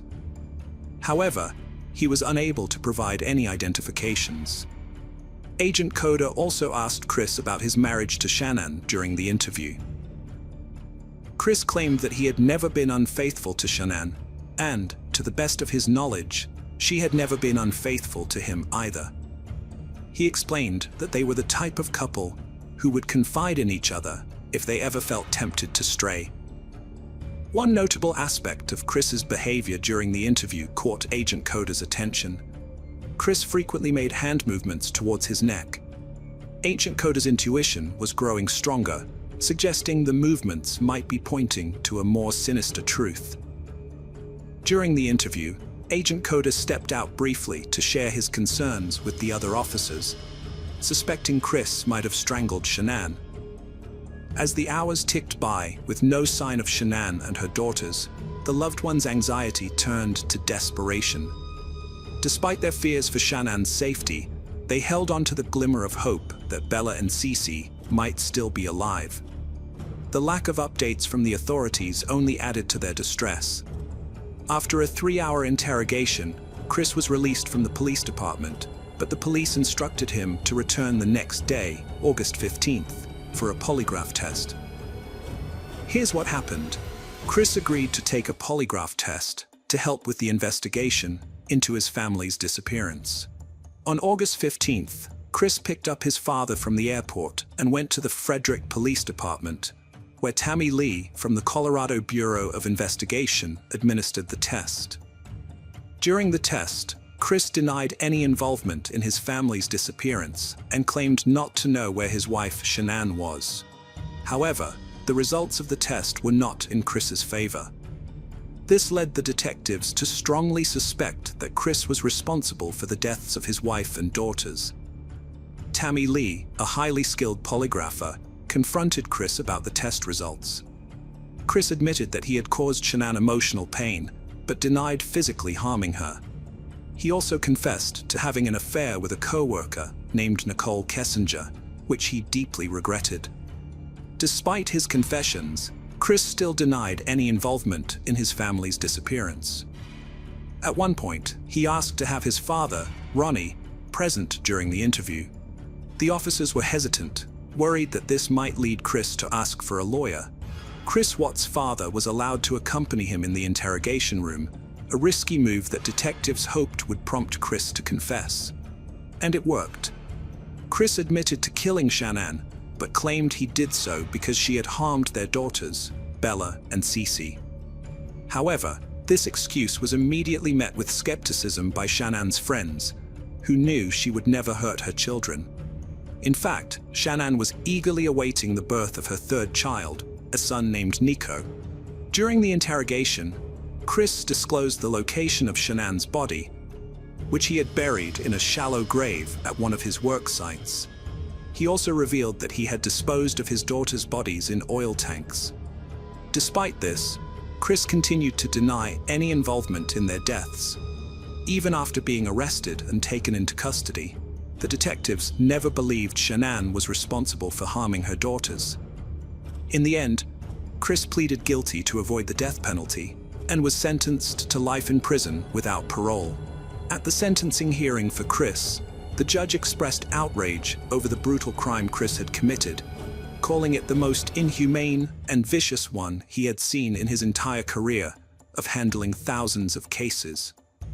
Years later, Chris confessed to murdering his wife Shanann in their bed. According to Chris, he strangled her after she discovered his infidelity and threatened to take their daughters away. Chris then put Shanann's body in his truck and drove to his work site with their 2 daughters. Tragically, Chris admitted to killing his daughters one by one at the site, with one daughter forced to witness the murder of her sister before meeting the same fate. Hello friends, welcome to our channel.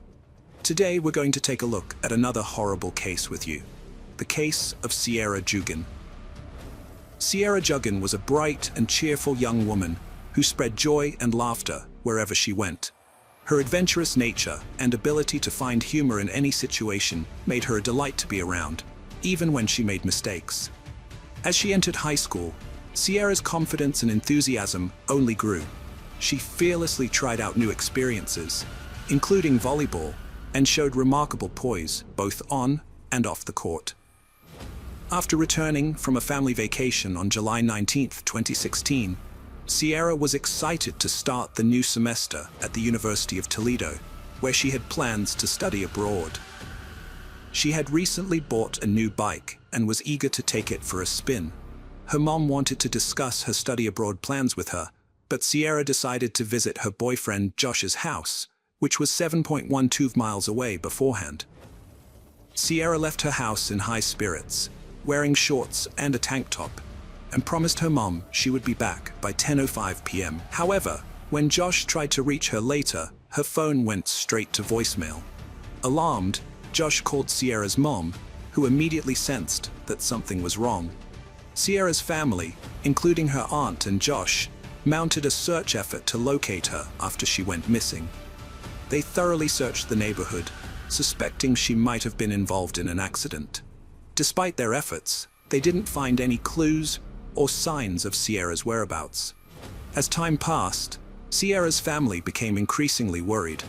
Her mom eventually contacted the police, who arrived about an hour later. A concerned neighbor informed the family that County Road 6 was blocked off, and they rushed to the scene. There, they found a chaotic atmosphere and officers who wouldn't allow them to pass. The officers weren't able to provide any information, leaving Sierra's family in a state of panic. In desperation, they decided to seek help from the FBI. As the night wore on, Sierra's family was left to wonder what had happened to their daughter, unable to rest due to their growing concern. The next day, Sierra's mom and aunt started searching for her by calling hospitals, looking for any unidentified females. Although they didn't find anything, they got a promising lead from Detroit, Michigan. A young woman who looked a lot like Sierra was in the hospital after escaping from a moving vehicle with serious injuries. To confirm her identity, a nurse asked Sierra's family to describe any distinctive marks on her body. Sierra's mom mentioned a scar on her calf and her pierced belly button. The woman in the hospital seemed to match Sierra's description, giving the family hope that they had finally found her. However, their hopes were soon dashed when they discovered that the woman in the hospital was not Sierra after all. The family was devastated to learn that the person found wasn't Sierra, as they had pinned their hopes on it being her. Later that morning, police officers came to Sierra's house to update them on the previous night's events. One of the officers had discovered a disturbed cornfield near the area while parking his car. He noticed signs of a struggle inside the cornfield and found a motorcycle track. To avoid contaminating potential evidence, he retreated without touching anything. As he retreated, he caught a glimpse of something shiny that turned out to be Sierra's purple bike. Further investigation revealed several items at the scene, including male and female sunglasses, a bloody sock, and a screwdriver. Based on these findings, the police believed that Sierra had likely been abducted from that location. Detectives investigating Sierra's disappearance interviewed her friends and family to learn more about her boyfriend, Josh. They found out that Sierra and Josh had been close friends since childhood, starting from when they were just 7 years old. As they grew older, Their friendship turned into a romantic relationship in their first year of high school, and they became known for being a happy and adventurous couple. Skiing was one of their shared hobbies, and they would often go skiing together. After high school, Sierra went to the University of Toledo, while Josh attended Bowling Green. Despite the physical distance between them, they remained committed to each other and would often talk about getting married someday. However, Sierra wanted to focus on her education before settling down, showing how dedicated she was to her studies. Despite the challenges of being apart, their relationship remained strong and serious. On July 19th, detectives learned that Sierra had visited Josh's house in the early afternoon. She left his house around 6:30 p.m. to return home, and Josh, concerned for her safety, accompanied her on his motorcycle for part of the way. However, after a few miles, Sierra insisted that Josh turn around and let her ride her bike the rest of the way home alone. Josh reluctantly agreed, and they parted ways. Josh headed back on his motorcycle, while Sierra continued riding her bike. During the investigation into Sierra's disappearance, detectives found motorcycle tracks in the cornstalks near Sierra's bike. This discovery raised a key question: did these tracks come from Josh's motorcycle? The detectives couldn't ignore this potential connection and began investigating further to see if they could link Josh to the scene of Sierra's disappearance. They set up a command post to gather and analyze any relevant clues. A promising lead emerged quickly. A local resident came forward, saying he had found a motorcycle helmet on the side of the road on July 14th while driving. He picked it up and stored it in his truck.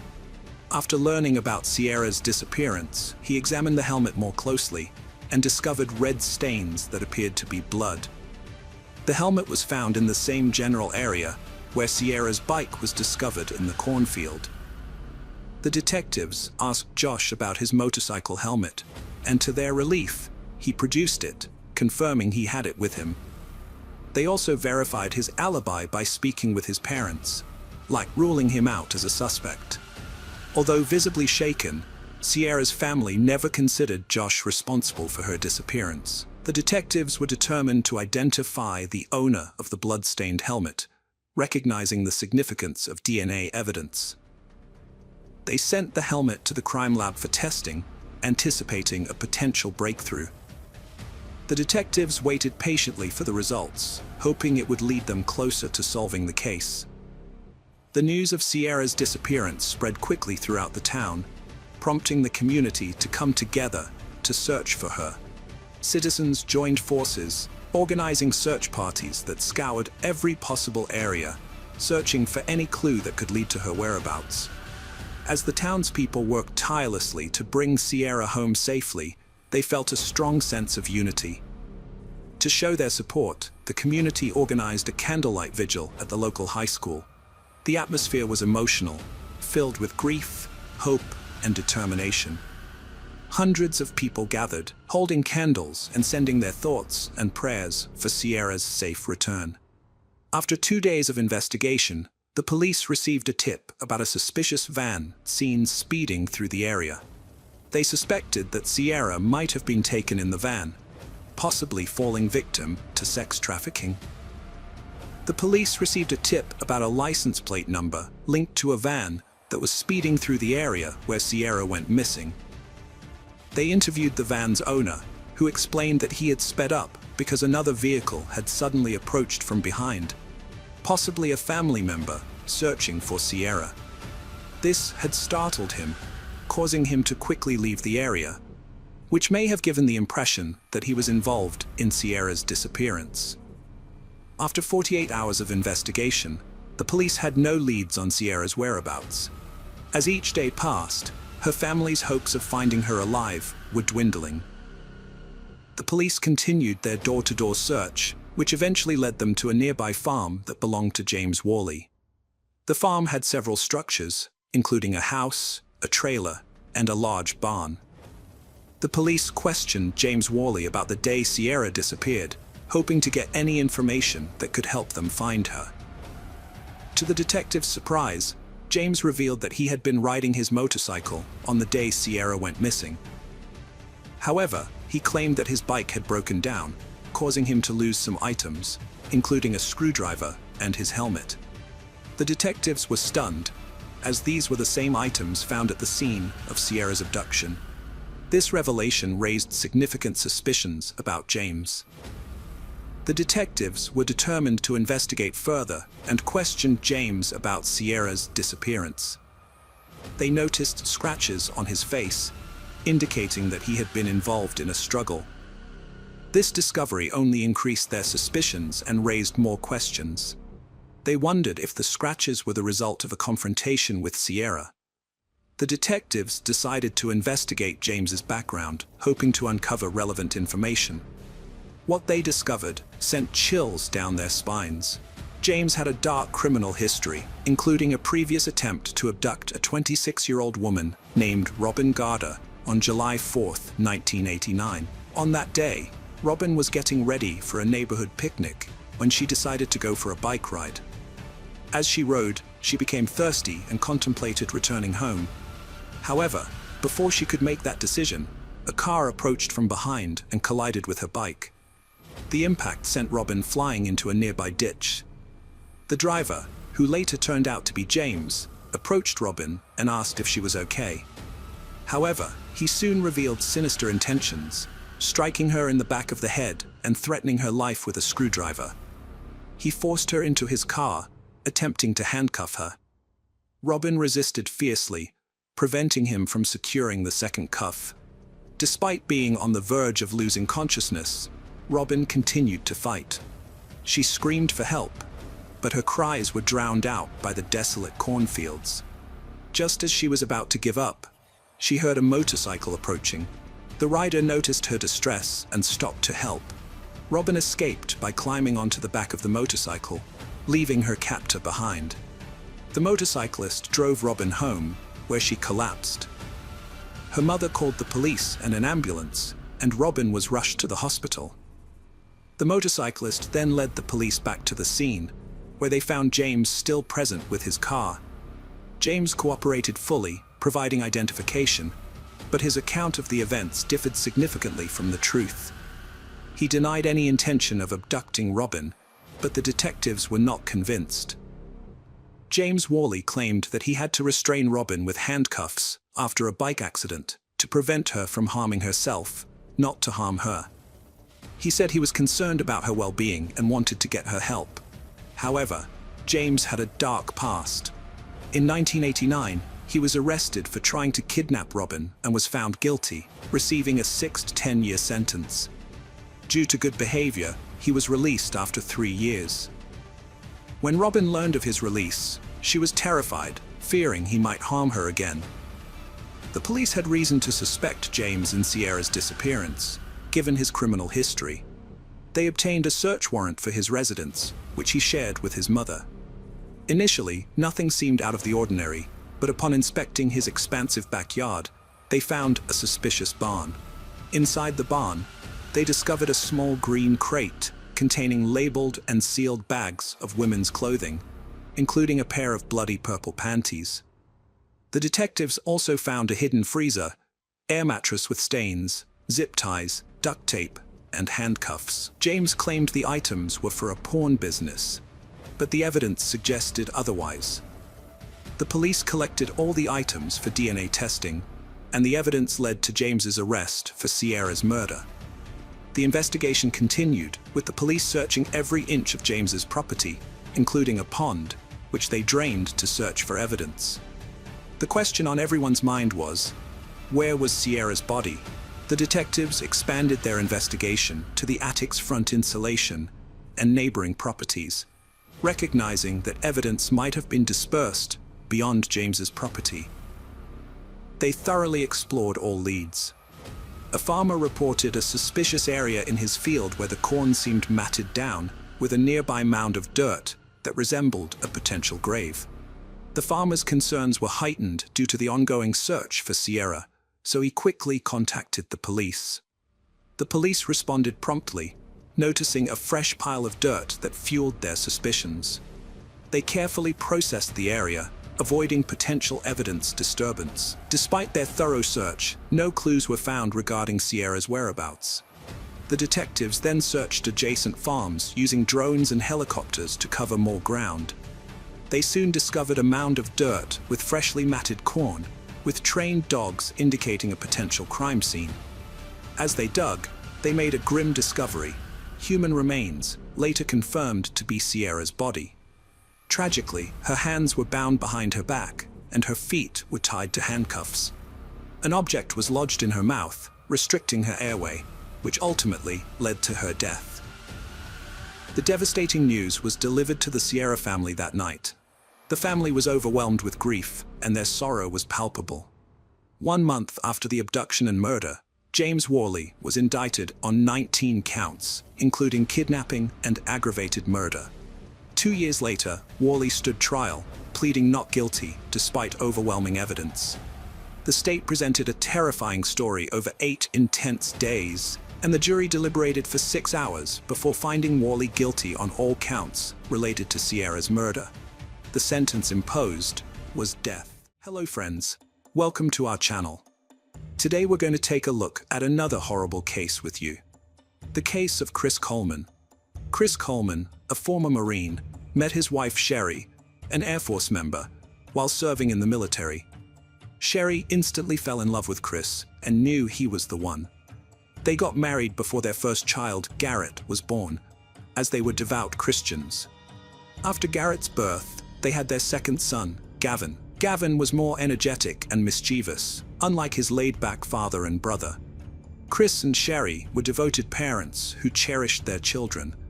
Sherry protected them fiercely, while Chris enjoyed every moment with them. When Chris left the military, the family moved to Waterloo, Illinois, where Chris worked as the head of security for TV evangelist Joyce Meyer. Joyce's luxurious lifestyle sparked controversy, with critics accusing her of exploiting her followers' fears. Chris's job was to protect Joyce from threatening letters and hate mail. He worked as her bodyguard and earned a substantial salary, providing financial security for his family. However, his frequent travels with Joyce put a strain on his family, as he was away from home for long periods. His sons deeply missed him, and his wife Sherry felt overwhelmed, underappreciated, and burdened with household responsibilities. In October 2008, Chris went to Florida, where his wife grew up, and met with an old friend, Tara Lintz, who gave him a tour of the city. Days later, Chris received a disturbing email from an address called Destroy Chris, warning him that he and his family would be in danger if he continued to work for Joyce Meyer. The ministry received more threatening emails, specifying a time and date for the potential attack on Chris's family. The emails seemed to have inside information on Chris's schedule, including his upcoming trip abroad. Chris told Sherry about the threatening emails he had been receiving, and on the following Monday, he reported them to the local police. As Chris often worked away from home with Joyce Meyer Ministries, the police offered to increase patrols around their house during his absences, but this did little to alleviate Sherry's fear for her family's safety. Sherry's concern was so great that she once asked a friend to stay with her while Chris was away, as she didn't feel comfortable being alone in the house. She emphasized that she would do whatever it took to keep her family safe. 2 months into the threats, the Colemans received a disturbing, hand-delivered letter demanding that Chris publicly renounce his faith or face severe consequences. The letter's ominous tone left Sherry genuinely fearful for her family's safety. The threat had a profound impact on Sherry, and her fear grew daily. To respond to the threat, Chris and Sherry took extra precautions to protect their family, including installing surveillance cameras around their home, which captured footage of the surrounding area and sent it to a screen in their basement office. Chris hoped the cameras would help identify the person behind the threats. After the cameras were installed, the threats suddenly stopped and life returned to normal for the family.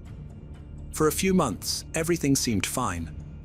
However, in April 2009, the family received another disturbing letter warning that Sherry's worst fears were about to come true. Chris was deeply disturbed by the letter's ominous tone.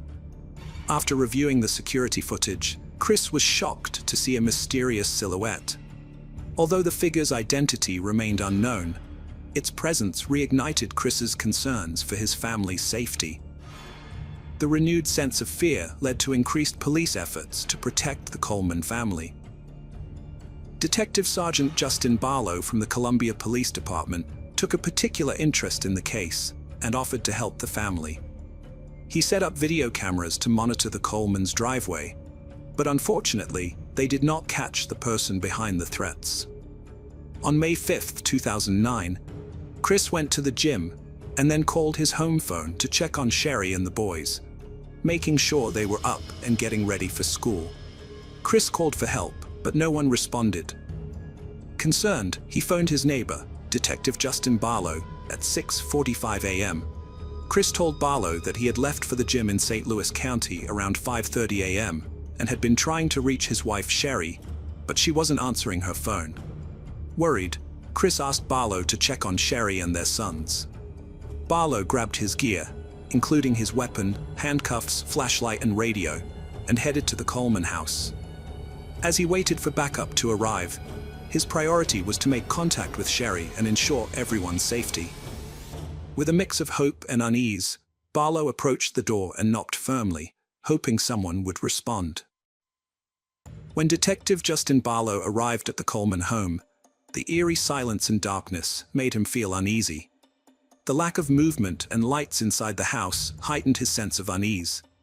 Minutes later, a patrol vehicle arrived with another officer to assist him. The second officer went to the back of the house to try to see or communicate with Sherry or the boys through a window or door. Instead, he found signs of forced entry into the basement, which immediately grabbed Detective Barlow's attention. He became deeply concerned for Sherry Garrett and Gavin's safety. Detective Barlow and the second officer decided to enter the house through the basement, announcing their presence as they went. But they received no response. During their thorough search of the basement, they found a disconnected video cable at the computer desk. This discovery led them to believe that the camera's digital video recorder was missing. Detective Justin Barlow and the second officer searched the Coleman home from the basement up, noticing a strong smell of aerosol spray paint that grew stronger as they climbed the stairs. On the main level, they found the walls painted with derogatory messages targeting Chris, Sherry, and their sons. 13 minutes after Chris called the detective, Chris returned home from the gym and was told to wait outside while the officers searched the house.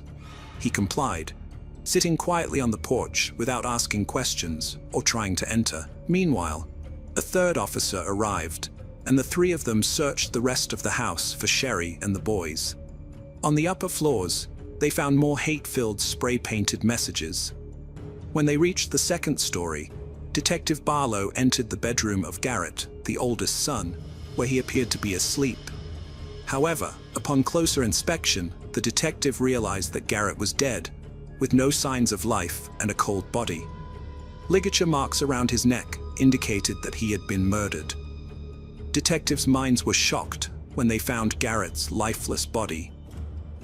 Next door, the second officer entered to check on Gavin and was horrified to discover the boy was also dead, strangled with ligature marks around his neck, just like his brother.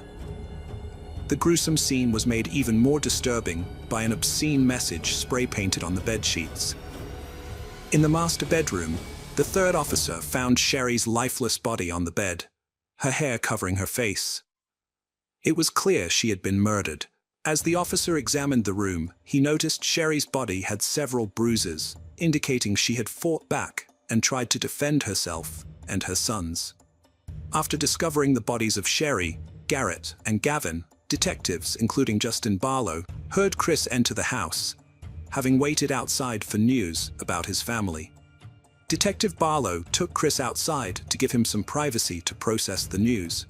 However, as the reality of the situation sank in, Chris's reaction was intense. He felt sick, collapsed, and curled up into a fetal position, unable to contain his emotions. The shock of the brutal murders was too much for him to comprehend. Chris was in disbelief that his family had been taken away in such a violent manner. In desperation, he tried to reach out to his father, Ronald, telling him that something had happened to Sherry and the boys.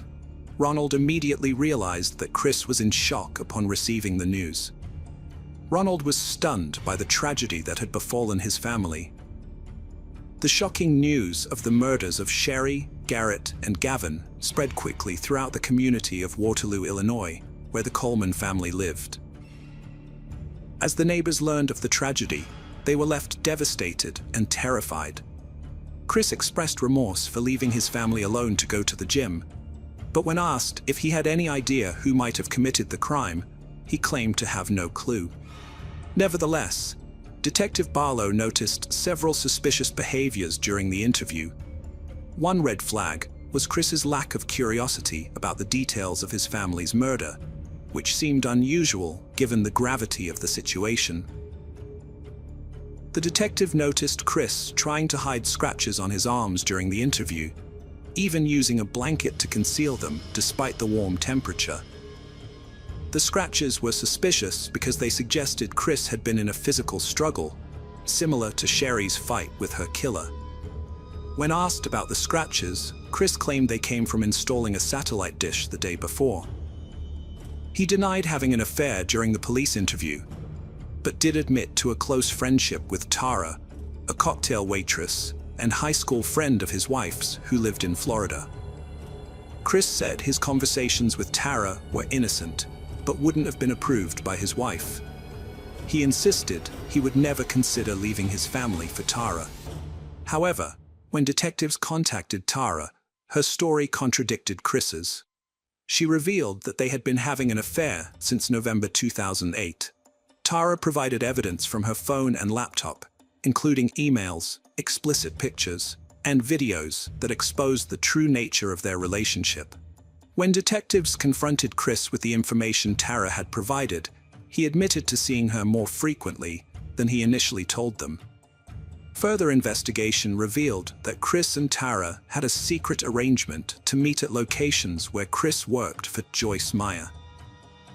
They would sneak away together, often to exotic destinations like Hawaii, to spend time together without their family's knowledge.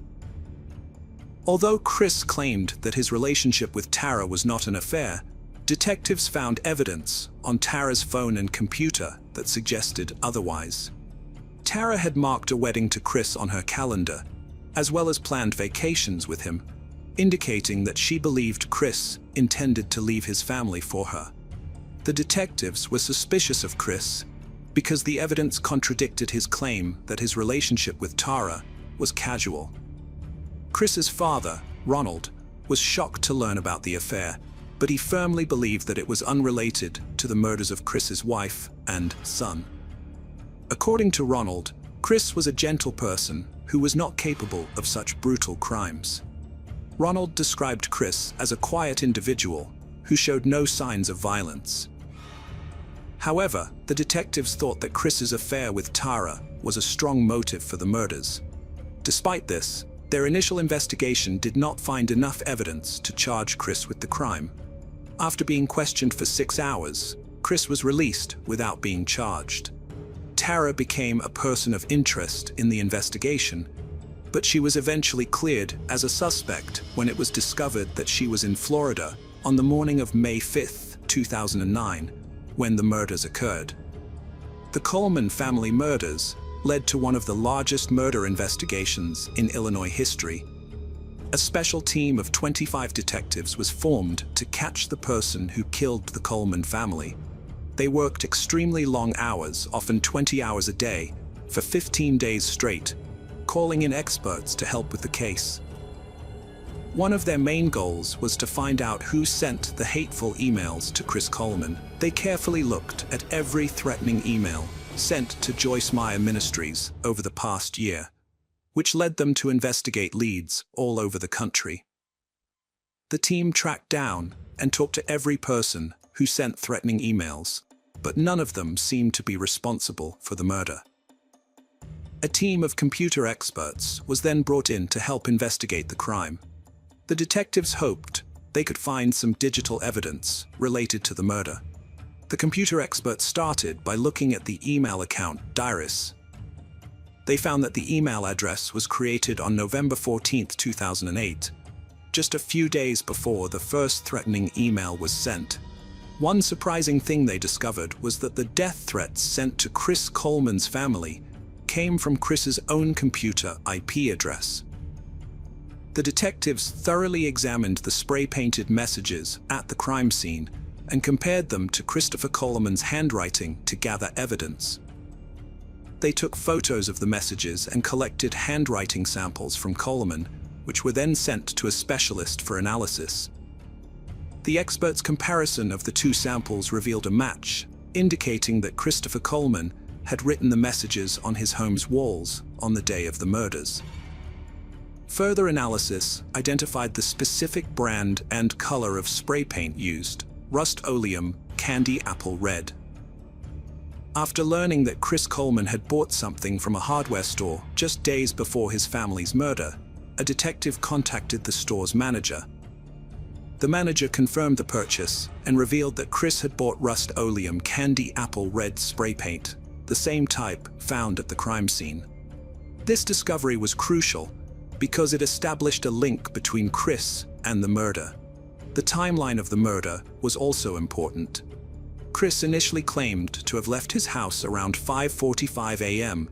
on May 5, 2009, but the medical examiner determined that the murders occurred around 3 a.m., which meant Chris was at home when his family was killed. 2 weeks after the bodies were found, Chris Coleman was arrested and charged with 3 counts of first-degree murder. The prosecution argued that Chris's motivations were greed, selfishness, and narcissism, and that he wanted a fresh start, but his family was standing in the way. In April 2011, Chris Coleman stood trial for the murders of his wife, Sherry, and their 2 sons, Garrett and Gavin. The prosecution argued that Chris killed his family to be with another woman, Tara, as he would lose his well-paying job with Joyce Meyer Ministries if he divorced Sherry, since the organization does not condone divorce. Chris's defense attorney claimed that an intruder entered the Coleman's home on May 5, 2009, and committed the murders. However, 2 years later, on the anniversary of the murders, Chris was found guilty and sentenced to life in prison without parole, despite being eligible for a death sentence. The judge's decision was influenced by the recent repeal of the death penalty in Illinois, which would take effect a few months later. Sherry's loved ones wanted to keep her, Garrett, and Gavin's memory alive and decided to raise funds for victims of domestic violence, a cause close to their hearts. Hello friends, welcome to our channel. Today we're going to take a look at another horrible case with you, the case of Georgine Kruger. Georgine Kruger was born on April 11, 1992, in Munich as the middle child in a family of 3. Her older brother, Tommy, was 8 years older, and her younger sister, Michelle, was 2.5 years younger. In June 2006, Georgine and her family, including her mother and sisters, relocated to Berlin. Her mother had secured a well-paying job, and they settled into a home on Stendal Street in the Mobit district. Georgine and her sister started attending one of the top local schools on September 1st, which was accessible by bus despite being in a different district. Their mother was satisfied with her new job and had ambitious plans for the future. However, their peaceful life was soon disrupted. From a young age, Georgine had aspirations of becoming an actress. Inspired by Indian films, she dedicated herself to singing and dancing. She actively pursued her passion by participating in school theater productions and taking acting and stage speech courses. Her teachers recognized her talent and predicted a successful and famous future for her. On Friday, September 22, 2006, Georgine's luck changed for the better. She successfully auditioned for a guest role in the TV series Turkish for Beginners and was expecting a call back on Monday, September 25th, to finalize the details and sign a contract. As the new girl in school, she had already caught everyone's attention. However, on Monday, September 25th, Georgine followed her usual routine and went to school. She was supposed to be back home by 2 p.m., and since she was expecting the call later that afternoon, she asked her grandmother to answer the phone. Georgine's classmates noticed that she seemed distracted and kept checking the time throughout the day. After school, Georgine quickly gathered her belongings and caught her usual bus, number 27, to head home. She got off at the bus stop, which was close to her house, but never made it home. Georgine vanished somewhere between the bus stop and her apartment and was never seen again. Her grandmother, who was expecting her granddaughters to return from school, had prepared lunch and set the table. Georgine was supposed to arrive first, followed by Michelle, who had a later dismissal due to her music classes. However, Georgine failed to appear, which was unusual because she had been looking forward to returning home and had no plans to stay out. When Michelle arrived home at 3 o'clock, her grandmother became worried because Georgine was nowhere to be found. The grandmother tried calling Georgine's phone, but it was turned off. She tried calling again and again, but there was no answer. The worry turned into fear, and when Vina came home from work and learned that her daughter was missing, she knew something was seriously wrong. The police started searching for Georgine, going from house to house, talking to everyone, and checking every possible place. They even used dogs to try to find her scent, but there was no sign of her. By the next morning, pictures of Georgine were posted all over the city, asking for anyone with information to come forward. Many people called the police, saying they had seen a girl who looked like Georgine, but none of the leads were real. At the same time, the police were checking on people who had committed crimes before, especially those who had been involved with minors. However, all their efforts did not produce any results. It was as if Georgine had disappeared into thin air, leaving behind no signs or belongings, making it seem like she never existed. After months of unsuccessful searching, the investigation into Georgine's disappearance was put on hold due to a lack of leads or clues. However, a year later, an anonymous caller claimed that her body was at the bottom of a nearby lake. Despite being unable to identify the caller, the police decided to investigate this new information. A team of skilled divers thoroughly searched the lake bed using advanced equipment but found no sign of Georgine. Although the lead proved to be false, it renewed public interest in the case. The media revisited the story, prompting the police to conduct another search operation. Investigators were certain that Georgine had passed away, but her family, the Georgines, couldn't accept this. To cope, her mother created a story that her daughter had run away to India and was now a Bollywood star, fulfilling her dreams of singing and dancing. This thought gave her comfort and strength to carry on for her younger daughter's sake. Years after her disappearance, in 2016, the search efforts started again. A resident of Stendhal Street contacted the police, concerned about a neighbor who was often inviting underage girls to his home. This neighbor was identified as 35-year-old Ali K., a Turkish immigrant. On the surface, Ali K. appeared to be a devoted family man, married with 3 children.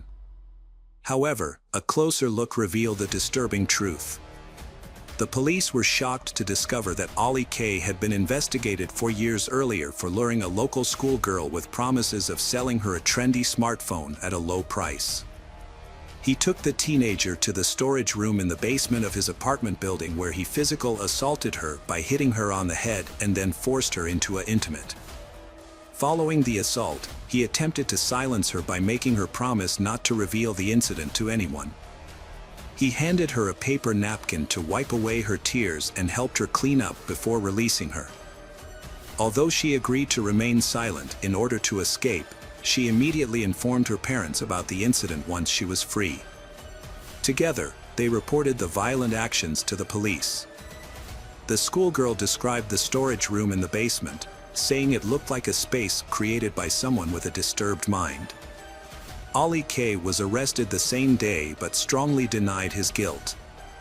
He shared his own version of the events, claiming he was selling a gadget and that the teenager had expressed interest in buying it, which is why she was in his basement storage room. They went downstairs together. When the guest saw the device, she expressed her long-held desire to own one. However, due to financial constraints, she offered to compensate in an alternative manner. According to Ollie, she initiated intimate contact by kissing him and beginning to undress. He attempted to reason with her and pushed her away, resulting in her falling and hitting her head. This account explained the injuries and bruises on her body. Nevertheless, there was no evidence of intimate contact, as Ollie had used protection and later disposed of it.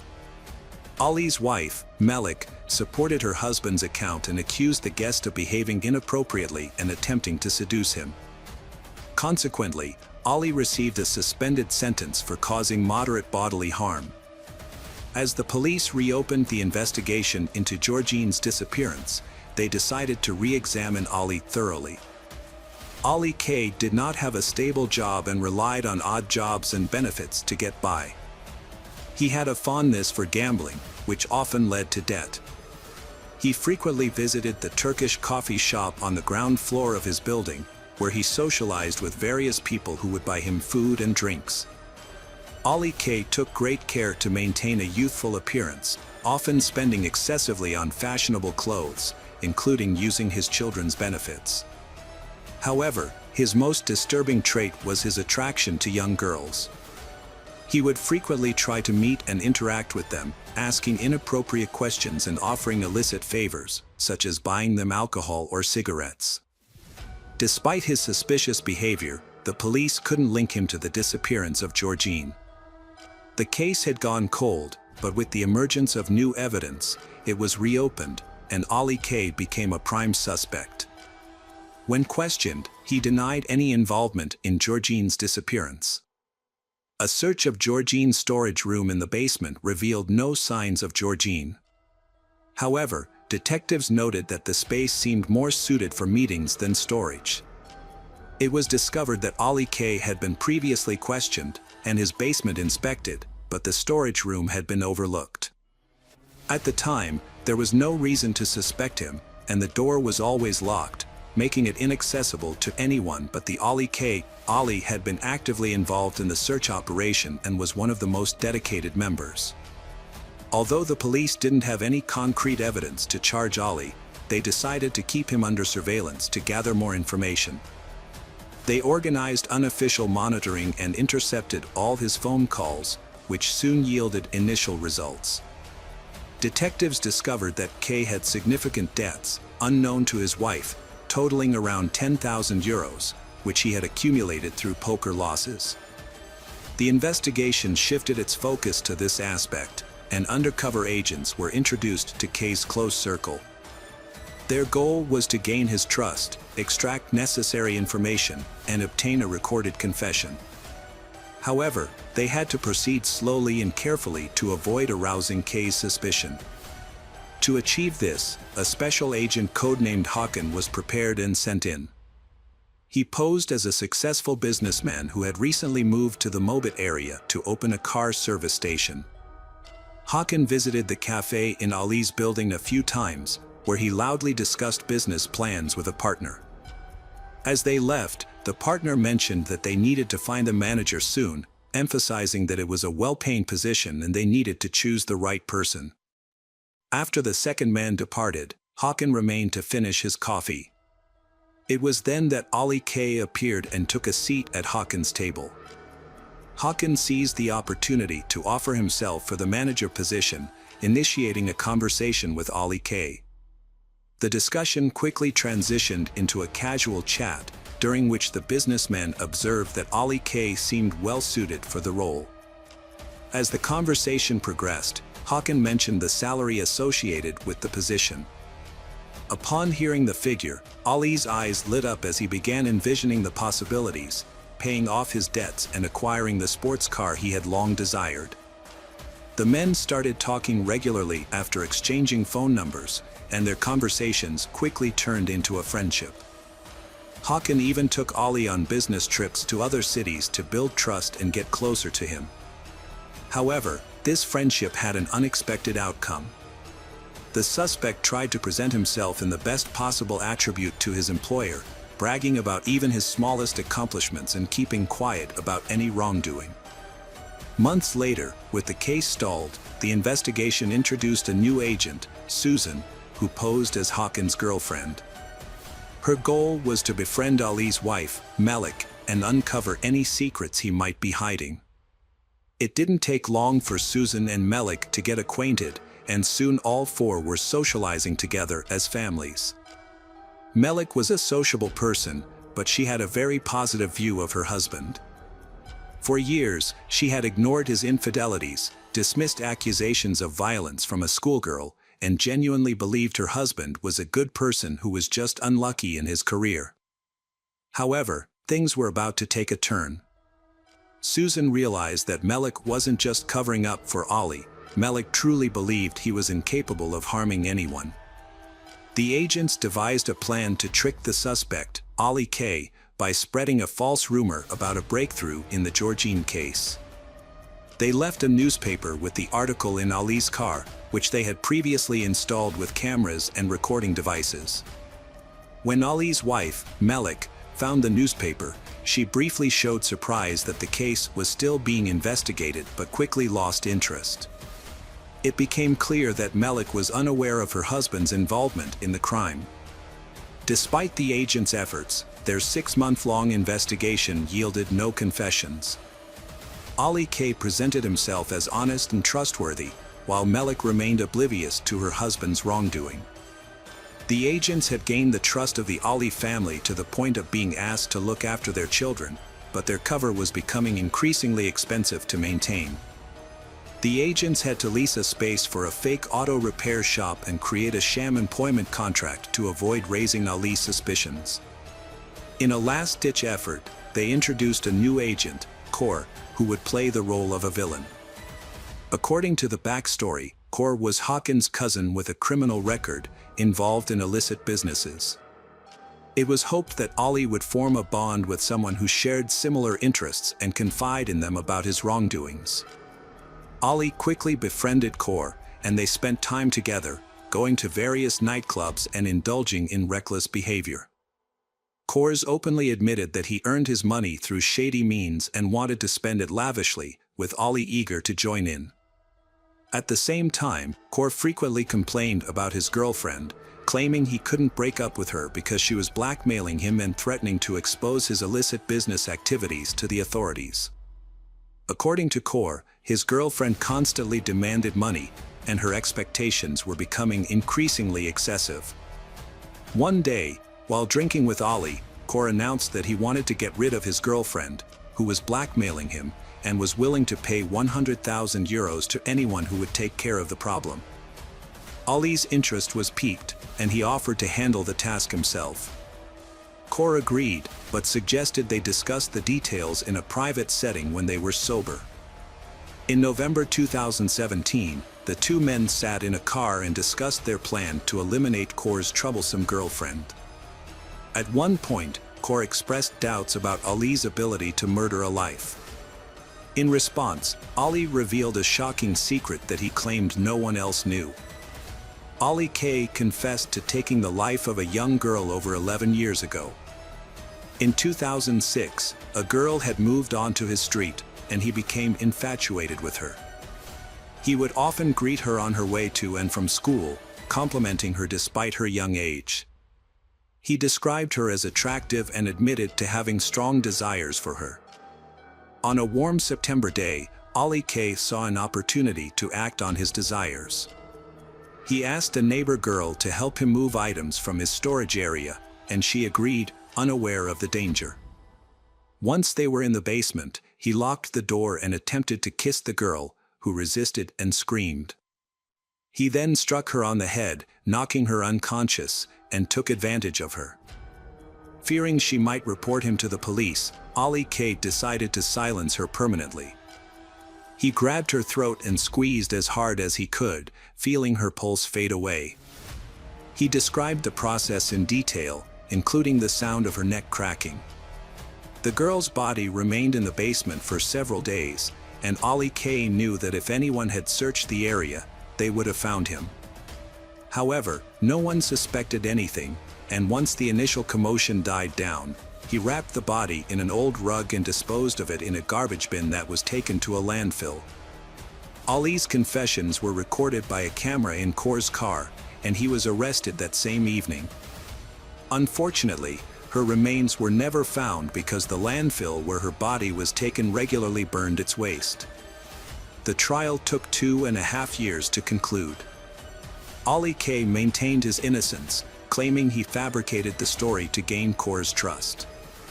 He said his plan was to rescue Kaur's girlfriend by turning in her to the police once he received the money. Although no other evidence was found, Ollie K's detailed confession was enough to convince the jury of his guilt. In March 2020, nearly 14 years after Georgine's disappearance, Ollie K was sentenced to life in prison without parole. His wife, Melik, never believed he was guilty, convinced that he had implicated himself for a noble cause. Hello friends, welcome to our channel. Today we're going to take a look at another horrible case with you. The case of Lori Vallow. Lori Vallow was born on June 26, 1973, in Loma Linda, California. She grew up in a large family with 2 older brothers and 3 sisters. Her parents, Denise and Barry Cox, worked hard to provide for their children. Lori was especially close to her brother Alex, who always looked out for her and protected her, even during her school years. As she grew older, Lori became a beautiful and charismatic young woman with many admirers. She was a blonde with a slender figure and a captivating smile. She enjoyed being the center of attention and was a spirited and adventurous person. In the spring of 1992, at the age of 18, Lori married her high school sweetheart, Nelson Yanes. However, the young couple soon realized they had rushed into marriage and were not ready for family life. As a result, their marriage ended in less than a year. They did not have any children together. In the fall of 1995, Lori remarried, this time to a man named William Leah. A year later, they had a son named Colby. However, their marriage ended in 1998, just 2 years later. Lori retained custody of her son. In 2001, Lori married Joseph Anthony Ryan, who adopted her son from a previous marriage the following year. They also had a daughter, Tylee. However, this marriage ended in 2005. Shortly after, Joseph visited their children and got into an altercation with Lori's brother, Alex. Alex claimed he was defending Lori's honor, as Joseph had insulted her. As a result, Lori was fined and received a short prison sentence. After her divorce, Lori met Charles Anthony Vallow and married him in February 2006. Charles was 17 years older than Lori, but this significant age difference didn't pose a problem for they. Charles had 2 teenage sons, Zachary and Nicholas, from previous relationships. The family initially lived in Nevada, where Lori's children from previous marriages resided, while Charles's sons visited during holidays or weekends. Charles owned a small business that provided a stable income to support the family. Lori did not work, but Charles never criticized her for it. In 2014, they officially adopted Charles's grandnephew, Joshua Jackson Vallow, also known as JJ, who had autism. The family was able to provide JJ with the expensive therapy he needed. By the end of 2014, the family decided to move to the Hawaiian Islands.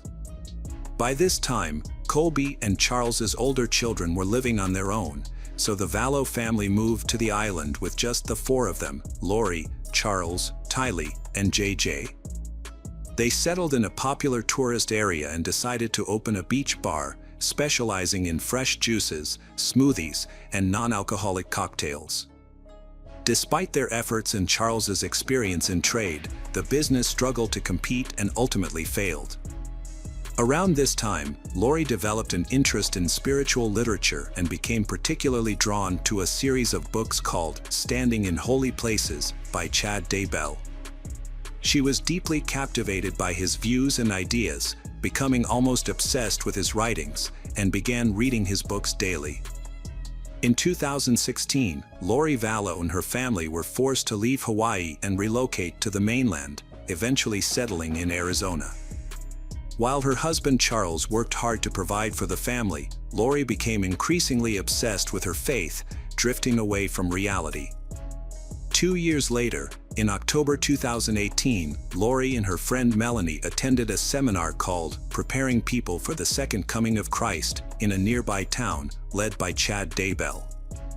Lori was a huge fan of Daybell and was thrilled to meet him in person. She sat in the front row, captivated by his words, and caught his attention. After the event, Daybell engaged with his followers, and Lori stayed behind to talk to him. She was drawn to him and asked if she could touch his hand. Daybell, looking into her eyes, told her that they had been husband and wife in 7 past lives. Chad and Lori started communicating regularly a few weeks after exchanging contact information. When Lori's husband traveled to Nevada for work, Lori invited Chad to host a gathering at her home, which drew around a dozen people. They discussed God and the Judgment Day. Lori and Chad began working together to prepare people for what they believed would be a catastrophic judgment. They started producing podcasts, leading sermons, and writing articles on the topic. As Lori became more engrossed in her newfound faith, she began to detach from reality and her family. Charles didn't immediately realize the full extent of the change, believing it to be a passing phase that would soon go away. However, by the time Charles realized the severity of the situation, it was too late. Lori's beliefs became increasingly extreme, and she started talking about battling dark spirits and zombies. She claimed that God had chosen her for a special mission to destroy these evil entities. Charles's efforts to bring his wife back to reality were unsuccessful, and she started to view him as a malevolent entity that needed to be eliminated. By the end of 2018, the marriage between Lori and Charles was on the verge of collapse. In February 2019, while Charles was away on a week-long business trip, Lori changed the locks on their shared home. When Charles returned, he found himself locked out of his own house, his personal car and family truck were missing, and a significant amount of $35,000 had been withdrawn from his account. Charles tried to enter the house, calling out for his wife, but Lori, in a frantic state, rushed outside, shouting threats and curses. She claimed that her husband's soul had long been dead, and his body was possessed by a demon, repeatedly saying, "I don't know who you are and what you've done with my husband." Charles immediately went to the police station to report Lori for stealing from him, blocking access to his home and children, and threatening him with physical harm. As a result, a protective order was issued, which prohibited Lori from approaching him. During the police interview, Charles expressed concerns about Lori's extreme religious behavior, her claims that the world was ending soon, and her tendency to label people as either good or evil. Although the officers seemed skeptical and even made fun of Charles, they still issued the protective order.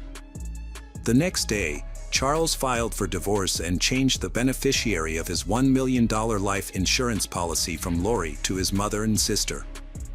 According to his lawyer, Charles was worried about the well-being of his son JJ, who needed special care. He trusted that his mother and sister would manage the insurance payout responsibly and take care of JJ if anything happened to him. Months later, in an attempt to reconcile with his wife Lori and salvage their marriage, Charles made a critical error.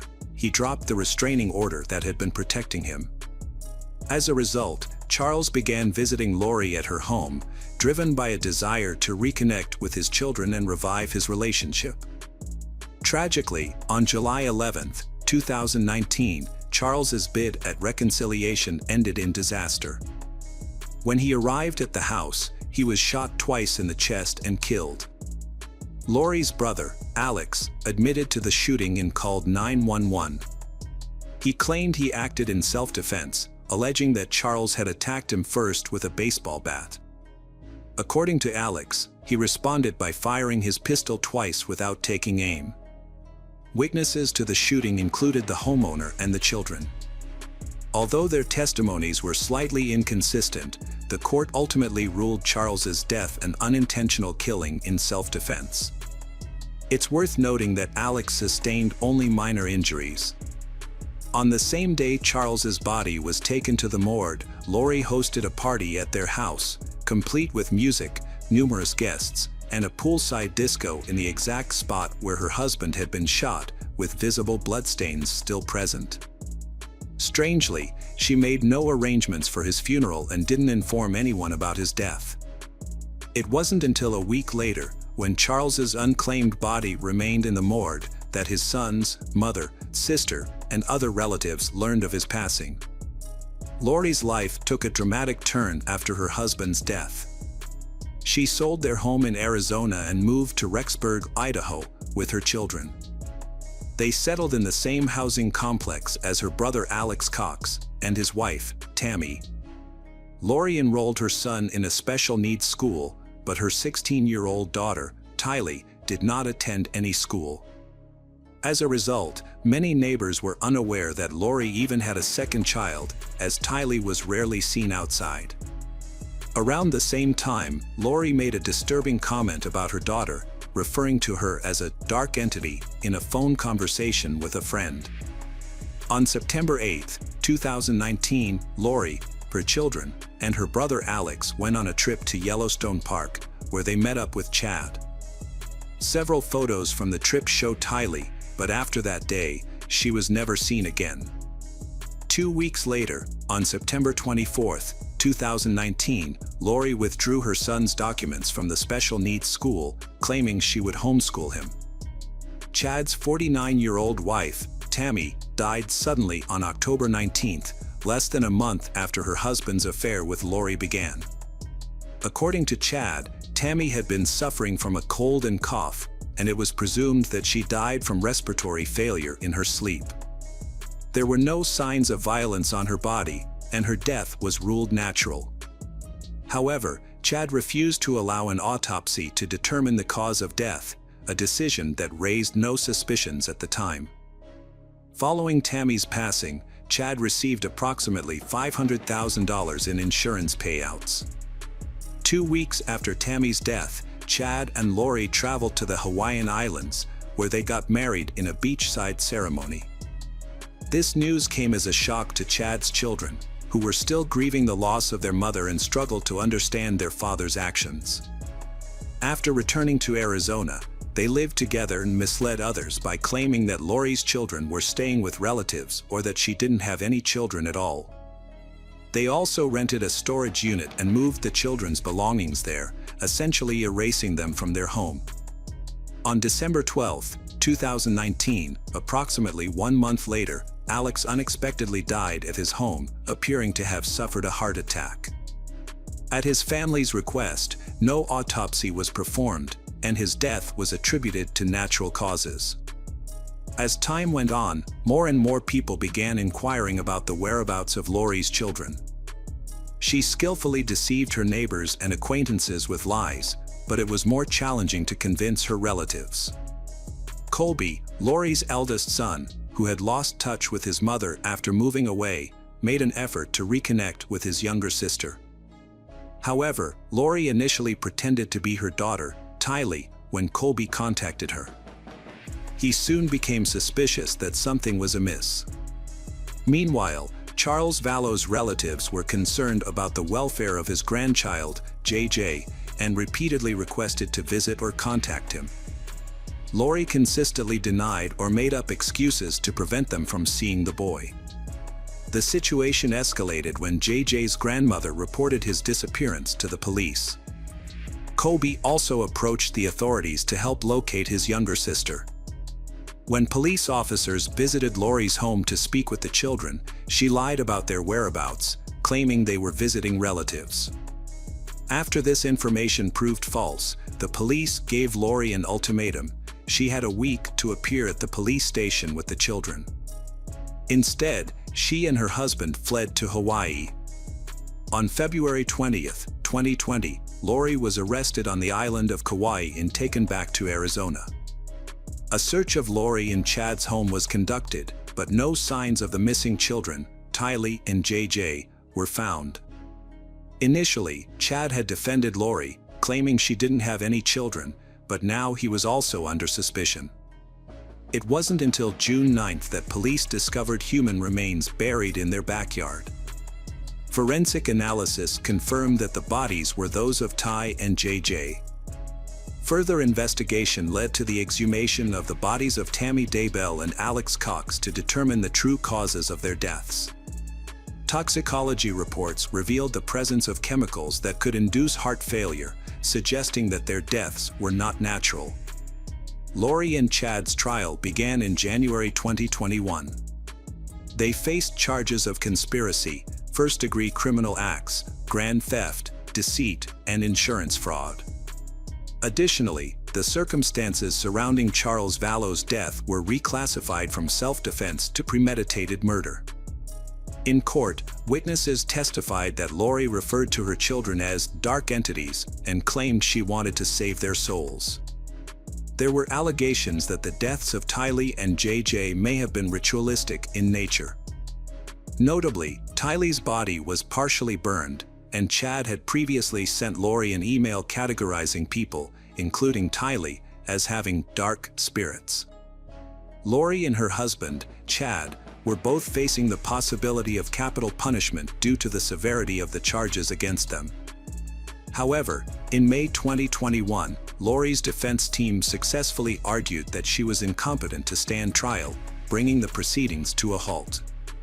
Meanwhile, all 5 of Chad's adult children maintained that their father was innocent and had been framed by Lori and her co-conspirator. After receiving treatment at a psychiatric facility, Lori was deemed fit to stand trial again in 2022. In March 2023, the judge ruled that capital punishment would not be an option for Lori, a decision that the prosecution is still trying to appeal. Lori was ultimately sentenced to life imprisonment without the possibility of parole in July 2023. Chad's trial is ongoing, and he still faces the possibility of capital punishment. Hello friends, welcome to our channel. Today we're going to take a look at another horrible case with you, the case of Marie Carlson. In 1974, a baby girl named Marie was born in the Philippines to an ordinary family. Concerned about her daughter's future, Marie's mother made the difficult decision to send her to the United States, where she believed Marie would have better opportunities for success. As a result, Marie was placed in a foster family with a military background, where she met a young girl named Esther, who was the same age as her. 2 young girls quickly became close friends, unaware of a surprising fact that linked them together. What Marie didn't know was that her American foster father was actually her biological parent, making Esther her biological sister. As they grew older, the sisters left their parents' house and decided to start a new life together. They chose to settle in Florida, where they rented a cozy apartment near a karaoke club that soon became their favorite hangout spot. Marie Carlson's life was a vibrant reflection of her favorite color, pink. She had always believed that living a beautiful life was essential, surrounding herself with flowers and lovely things. But everything changed when she met Jeff, and she discovered a new, profound meaning in life: love. They quickly fell for each other, got married, and had a daughter named Paris, a name that symbolized the love and beauty they shared. Despite their happy family life, Jeff remained an enigma. His past and last name were shrouded in mystery. Meanwhile, Marie was driven to succeed in her career. She had set her sights on joining the Federal Bureau of Investigation, FBI, and was studying criminal law to achieve her goal. However, her journey was not without its challenges. As she progressed in her career, the obstacles grew tougher, and despite her best efforts, Marie ultimately left the police service without realizing her dream. Marie's life took a devastating turn due to a mental health disorder that worsened over time. The trauma of being sexually abused as a child left her with deep emotional scars. As a result, her daily life became increasingly painful, and her relationship with her husband, Jeff, began to suffer. The love they once shared started to fade, and their marriage eventually ended in divorce. The divorce was a difficult but necessary decision, as both Marie and Jeff knew they needed to prioritize their daughter, Paris. They agreed that it would be best for Paris to live with Jeff, allowing her to escape the negativity that had been affecting their home. Despite the challenges, they completed the necessary paperwork amicably and with minimal drama. Throughout the long and difficult divorce process, Marie and Jeff remained dedicated to making decisions that would benefit and care for their daughter, Paris. They remained on good terms and continued to care for each other as friends. Marie was grateful for Jeff's support and made it a priority to spend quality time with Paris, never missing a birthday. Marie had faced many challenges, but she remained determined and refused to surrender. Despite her struggles, she never lost hope. One day, she discovered what had been missing in her life: faith. This newfound faith led her to the Emerald Coast Church, founded by the charismatic pastor James Flanders and his wife Tanya. From the moment she stepped into the church, Marie felt a sense of belonging.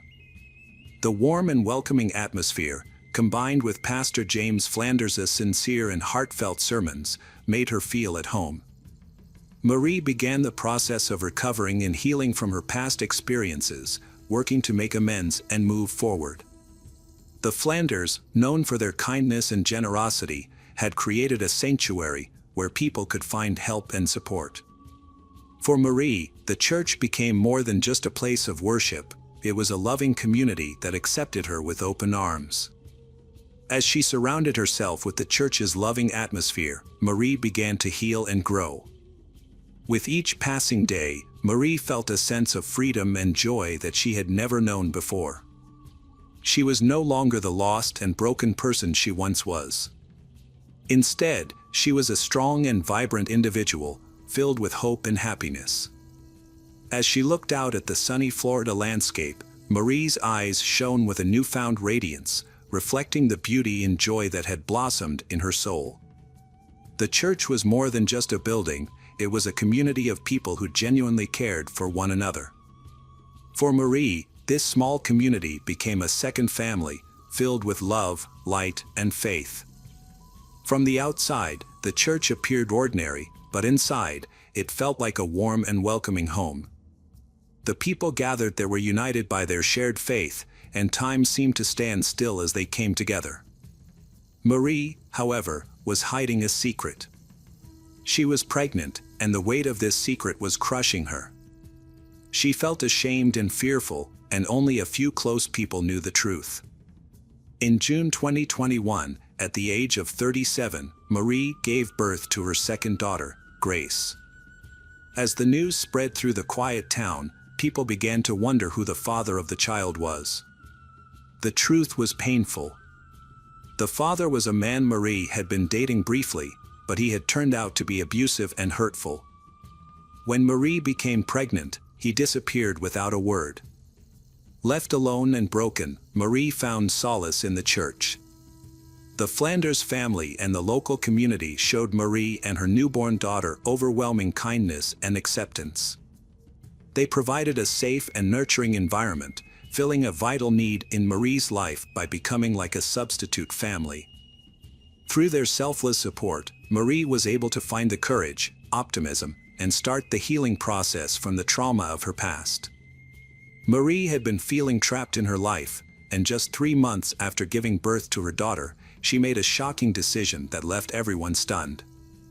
She posted a mysterious message on social media announcing that she was leaving, not just her city, but also her family and friends behind.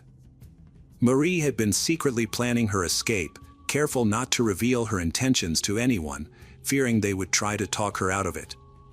She only hinted at her dreams and expressed her love for her loved ones, making it clear that she was leaving for good.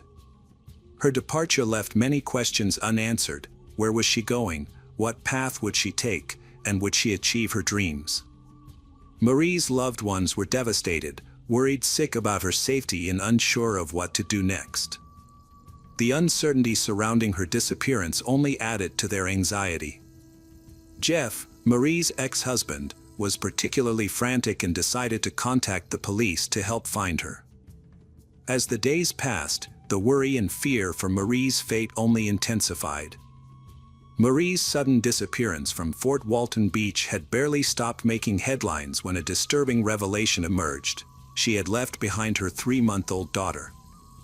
This news sparked immediate concern from Marie's sister, Esther, who knew her siblings' devotion to her children. "This is out of character for her," Esther said, her voice shaking.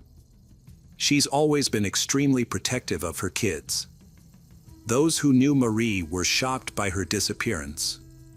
As a mother, she had always been exemplary, particularly with her 7-year-old daughter, Paris. Marie's ex-husband, Jeff, was especially stunned when he learned that she had stopped visiting Paris, as they had been inseparable. Now, at 37, Marie had vanished without a trace. While she had the right to start anew, the police couldn't ignore the fact that she had left her young child behind. The police analyzed Marie's recent messages and discovered a peculiar aspect: her writing style had changed significantly from before. This led them to suspect that she might be under duress or that the messages were fabricated. An investigation was launched, which soon impacted Marie's personal life. Questions arose about the identity of her daughter Grace's father and the nature of their relationship with Marie. However, even Marie's sister Esther was unable to confirm or deny these suspicions. The police were faced with a complex web of secrets surrounding Marie's disappearance, including the mysterious messages and the uncertainty about Grace's father. In an effort to clarify the situation, the police spoke with Tanya and James Flanders. They revealed that Marie had a history of disappearing temporarily without explanation. The Flanders also shared that Marie had been diagnosed with bipolar disorder, which could have contributed to her erratic behavior. A few weeks before she vanished, Marie experienced a severe episode of depression. She began taking medication but was forced to stop due to her pregnancy. Feeling extremely unwell, Marie asked the Flanders family to care for her daughter while she rested. After lunch, Marie lay down to rest, and Tanya and Grace went out shopping. James stayed with Marie to keep an eye on her, but he left for a short time to go home. When he returned, he was shocked to find that Marie and her car were nowhere to be found. The Flanders family immediately launched a search for Marie. They scoured the streets, checking the parking lots of every building, but found no sign of her.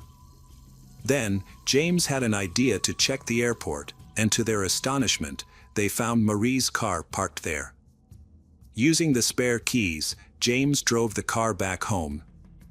When investigators examined the car, they did not find any suspicious marks or evidence that could lead to Marie's whereabouts.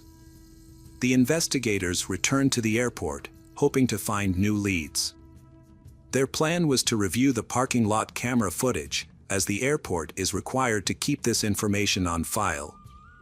They also hoped to find Marie's ticket, which might have her fingerprints on it. However, when they found the ticket, it didn't yield any useful results. The ticket was clean, with no fingerprints or other clues that could aid in the investigation.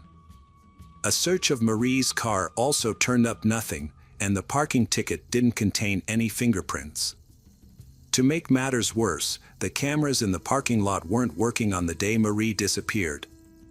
This lack of footage was a significant setback for the investigation, leaving the question of whether Marie's disappearance was a tragic accident or a carefully planned escape. As the investigation continued, the police began to suspect that Marie's disappearance might be more sinister than initially thought. They reclassified the case as a murder investigation and shifted their focus to the mysterious father of Marie's child, Grace. The police returned to the church, hoping to find some answers to their questions. Who was Grace's father, and what role did he play in Marie's disappearance? The church, where Marie had found solace, was filled with rumors and speculation. Parishioners whispered about Marie's secret and the plan that had been weighing on her mind. Marie had been struggling with depression and had considered an abortion, but the Flanders family, who were eager to expand their family, had strongly opposed this idea. The Flanders asked Marie to leave her baby with them, while hypocritically offering to help her. Unbeknownst to others, they desperately wanted a second child, despite both being over 40. One parishioner claimed that Marie's baby, Grace, was a reward from above for the Flanders' good deeds. The situation took a turn when Jeff, Marie's ex-husband, arrived on the scene. He was not the father of the child but had information that could solve the mystery. Jeff revealed that he had noticed Marie's pregnancy and had questioned her about the father.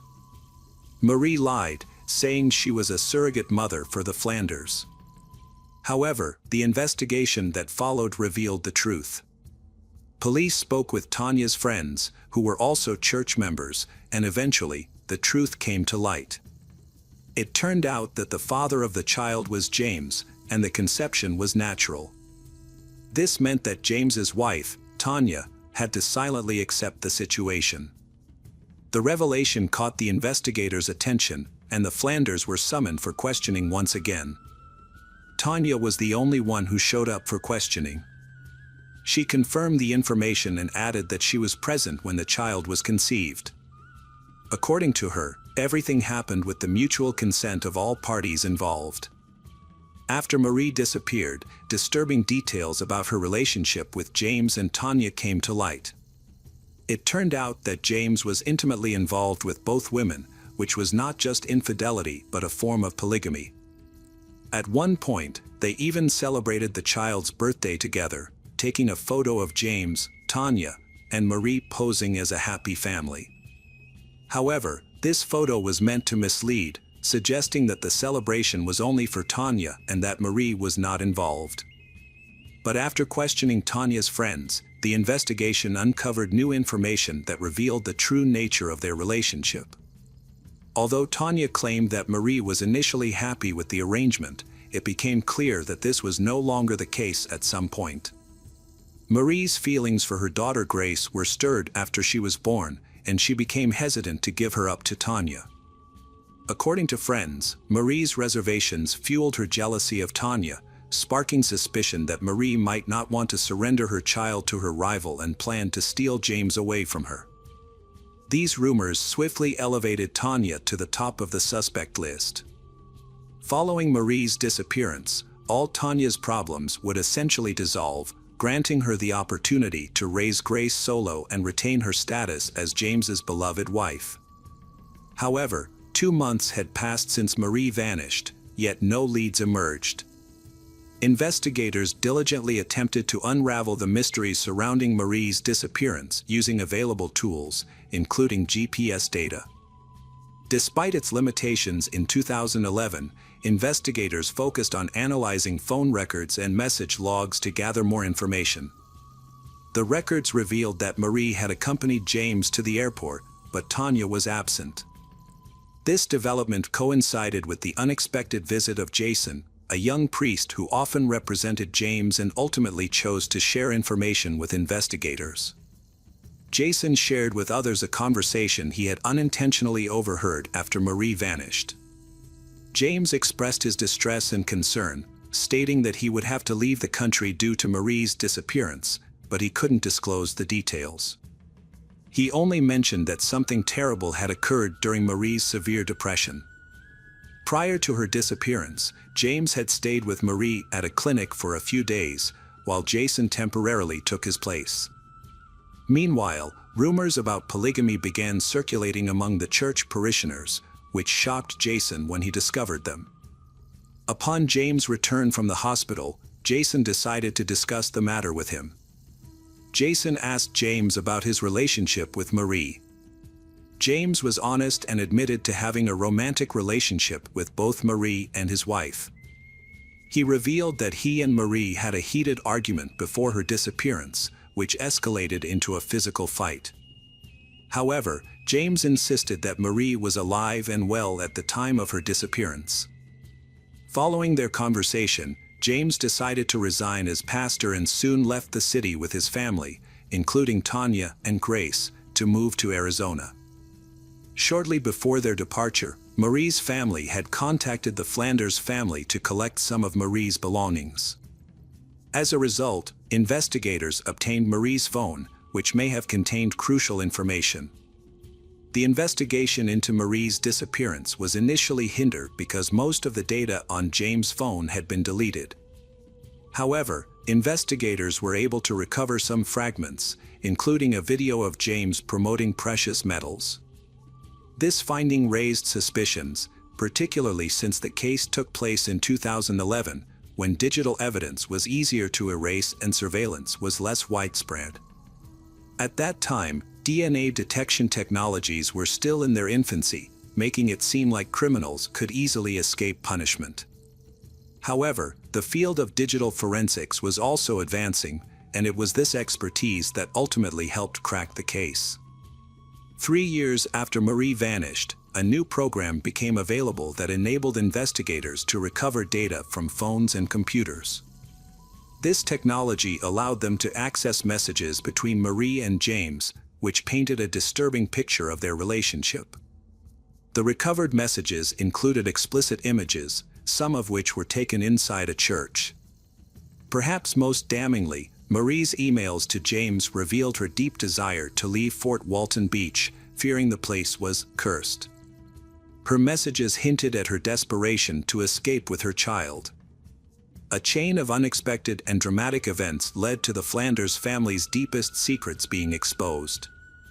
Flanders said, "When someone spreads rumors or harms me, I want them to cease to exist." Given James' situation, shrouded in darkness and fear, it's possible he fulfilled this ominous promise. Despite the lack of Marie's body, there was sufficient evidence to issue an arrest warrant for James on charges of second-degree murder. However, the prosecutor faced a significant challenge, convincing the jury of James' guilt without the victim's body. James and his lawyer were in a desperate situation with an uncertain future ahead, so they made a drastic decision as a last resort to try and turn things around. If James revealed Marie's body's location, he would be charged with manslaughter, a crime with a more moderate sentence. After years of anguish, Marie's family agreed to this deal. James's words revealed a disturbing truth. He and Marie had a tumultuous relationship, frequently arguing about her struggles with depression. During one heated argument, Marie physically lashed out at James, and in an attempt to calm her down, he inadvertently knocked her to the ground. Tragically, she lost her life. In the aftermath, James was overcome with guilt and regret. He had unknowingly contributed to Marie's death, and his attempts to revive her were unsuccessful.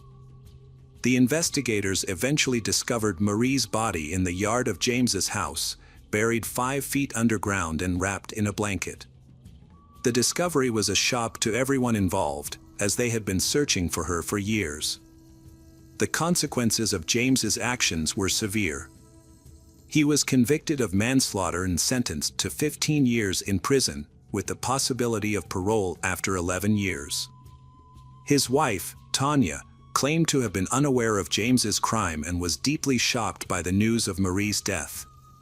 Marie's body was discovered after a delay, which hindered experts from determining the cause of her death. This delayed discovery may have impacted the direction of the investigation. 5 years later, Marie's family and friends were finally able to lay her to rest and find closure at her funeral. Her sister Esther might have even sung a final song in her honor.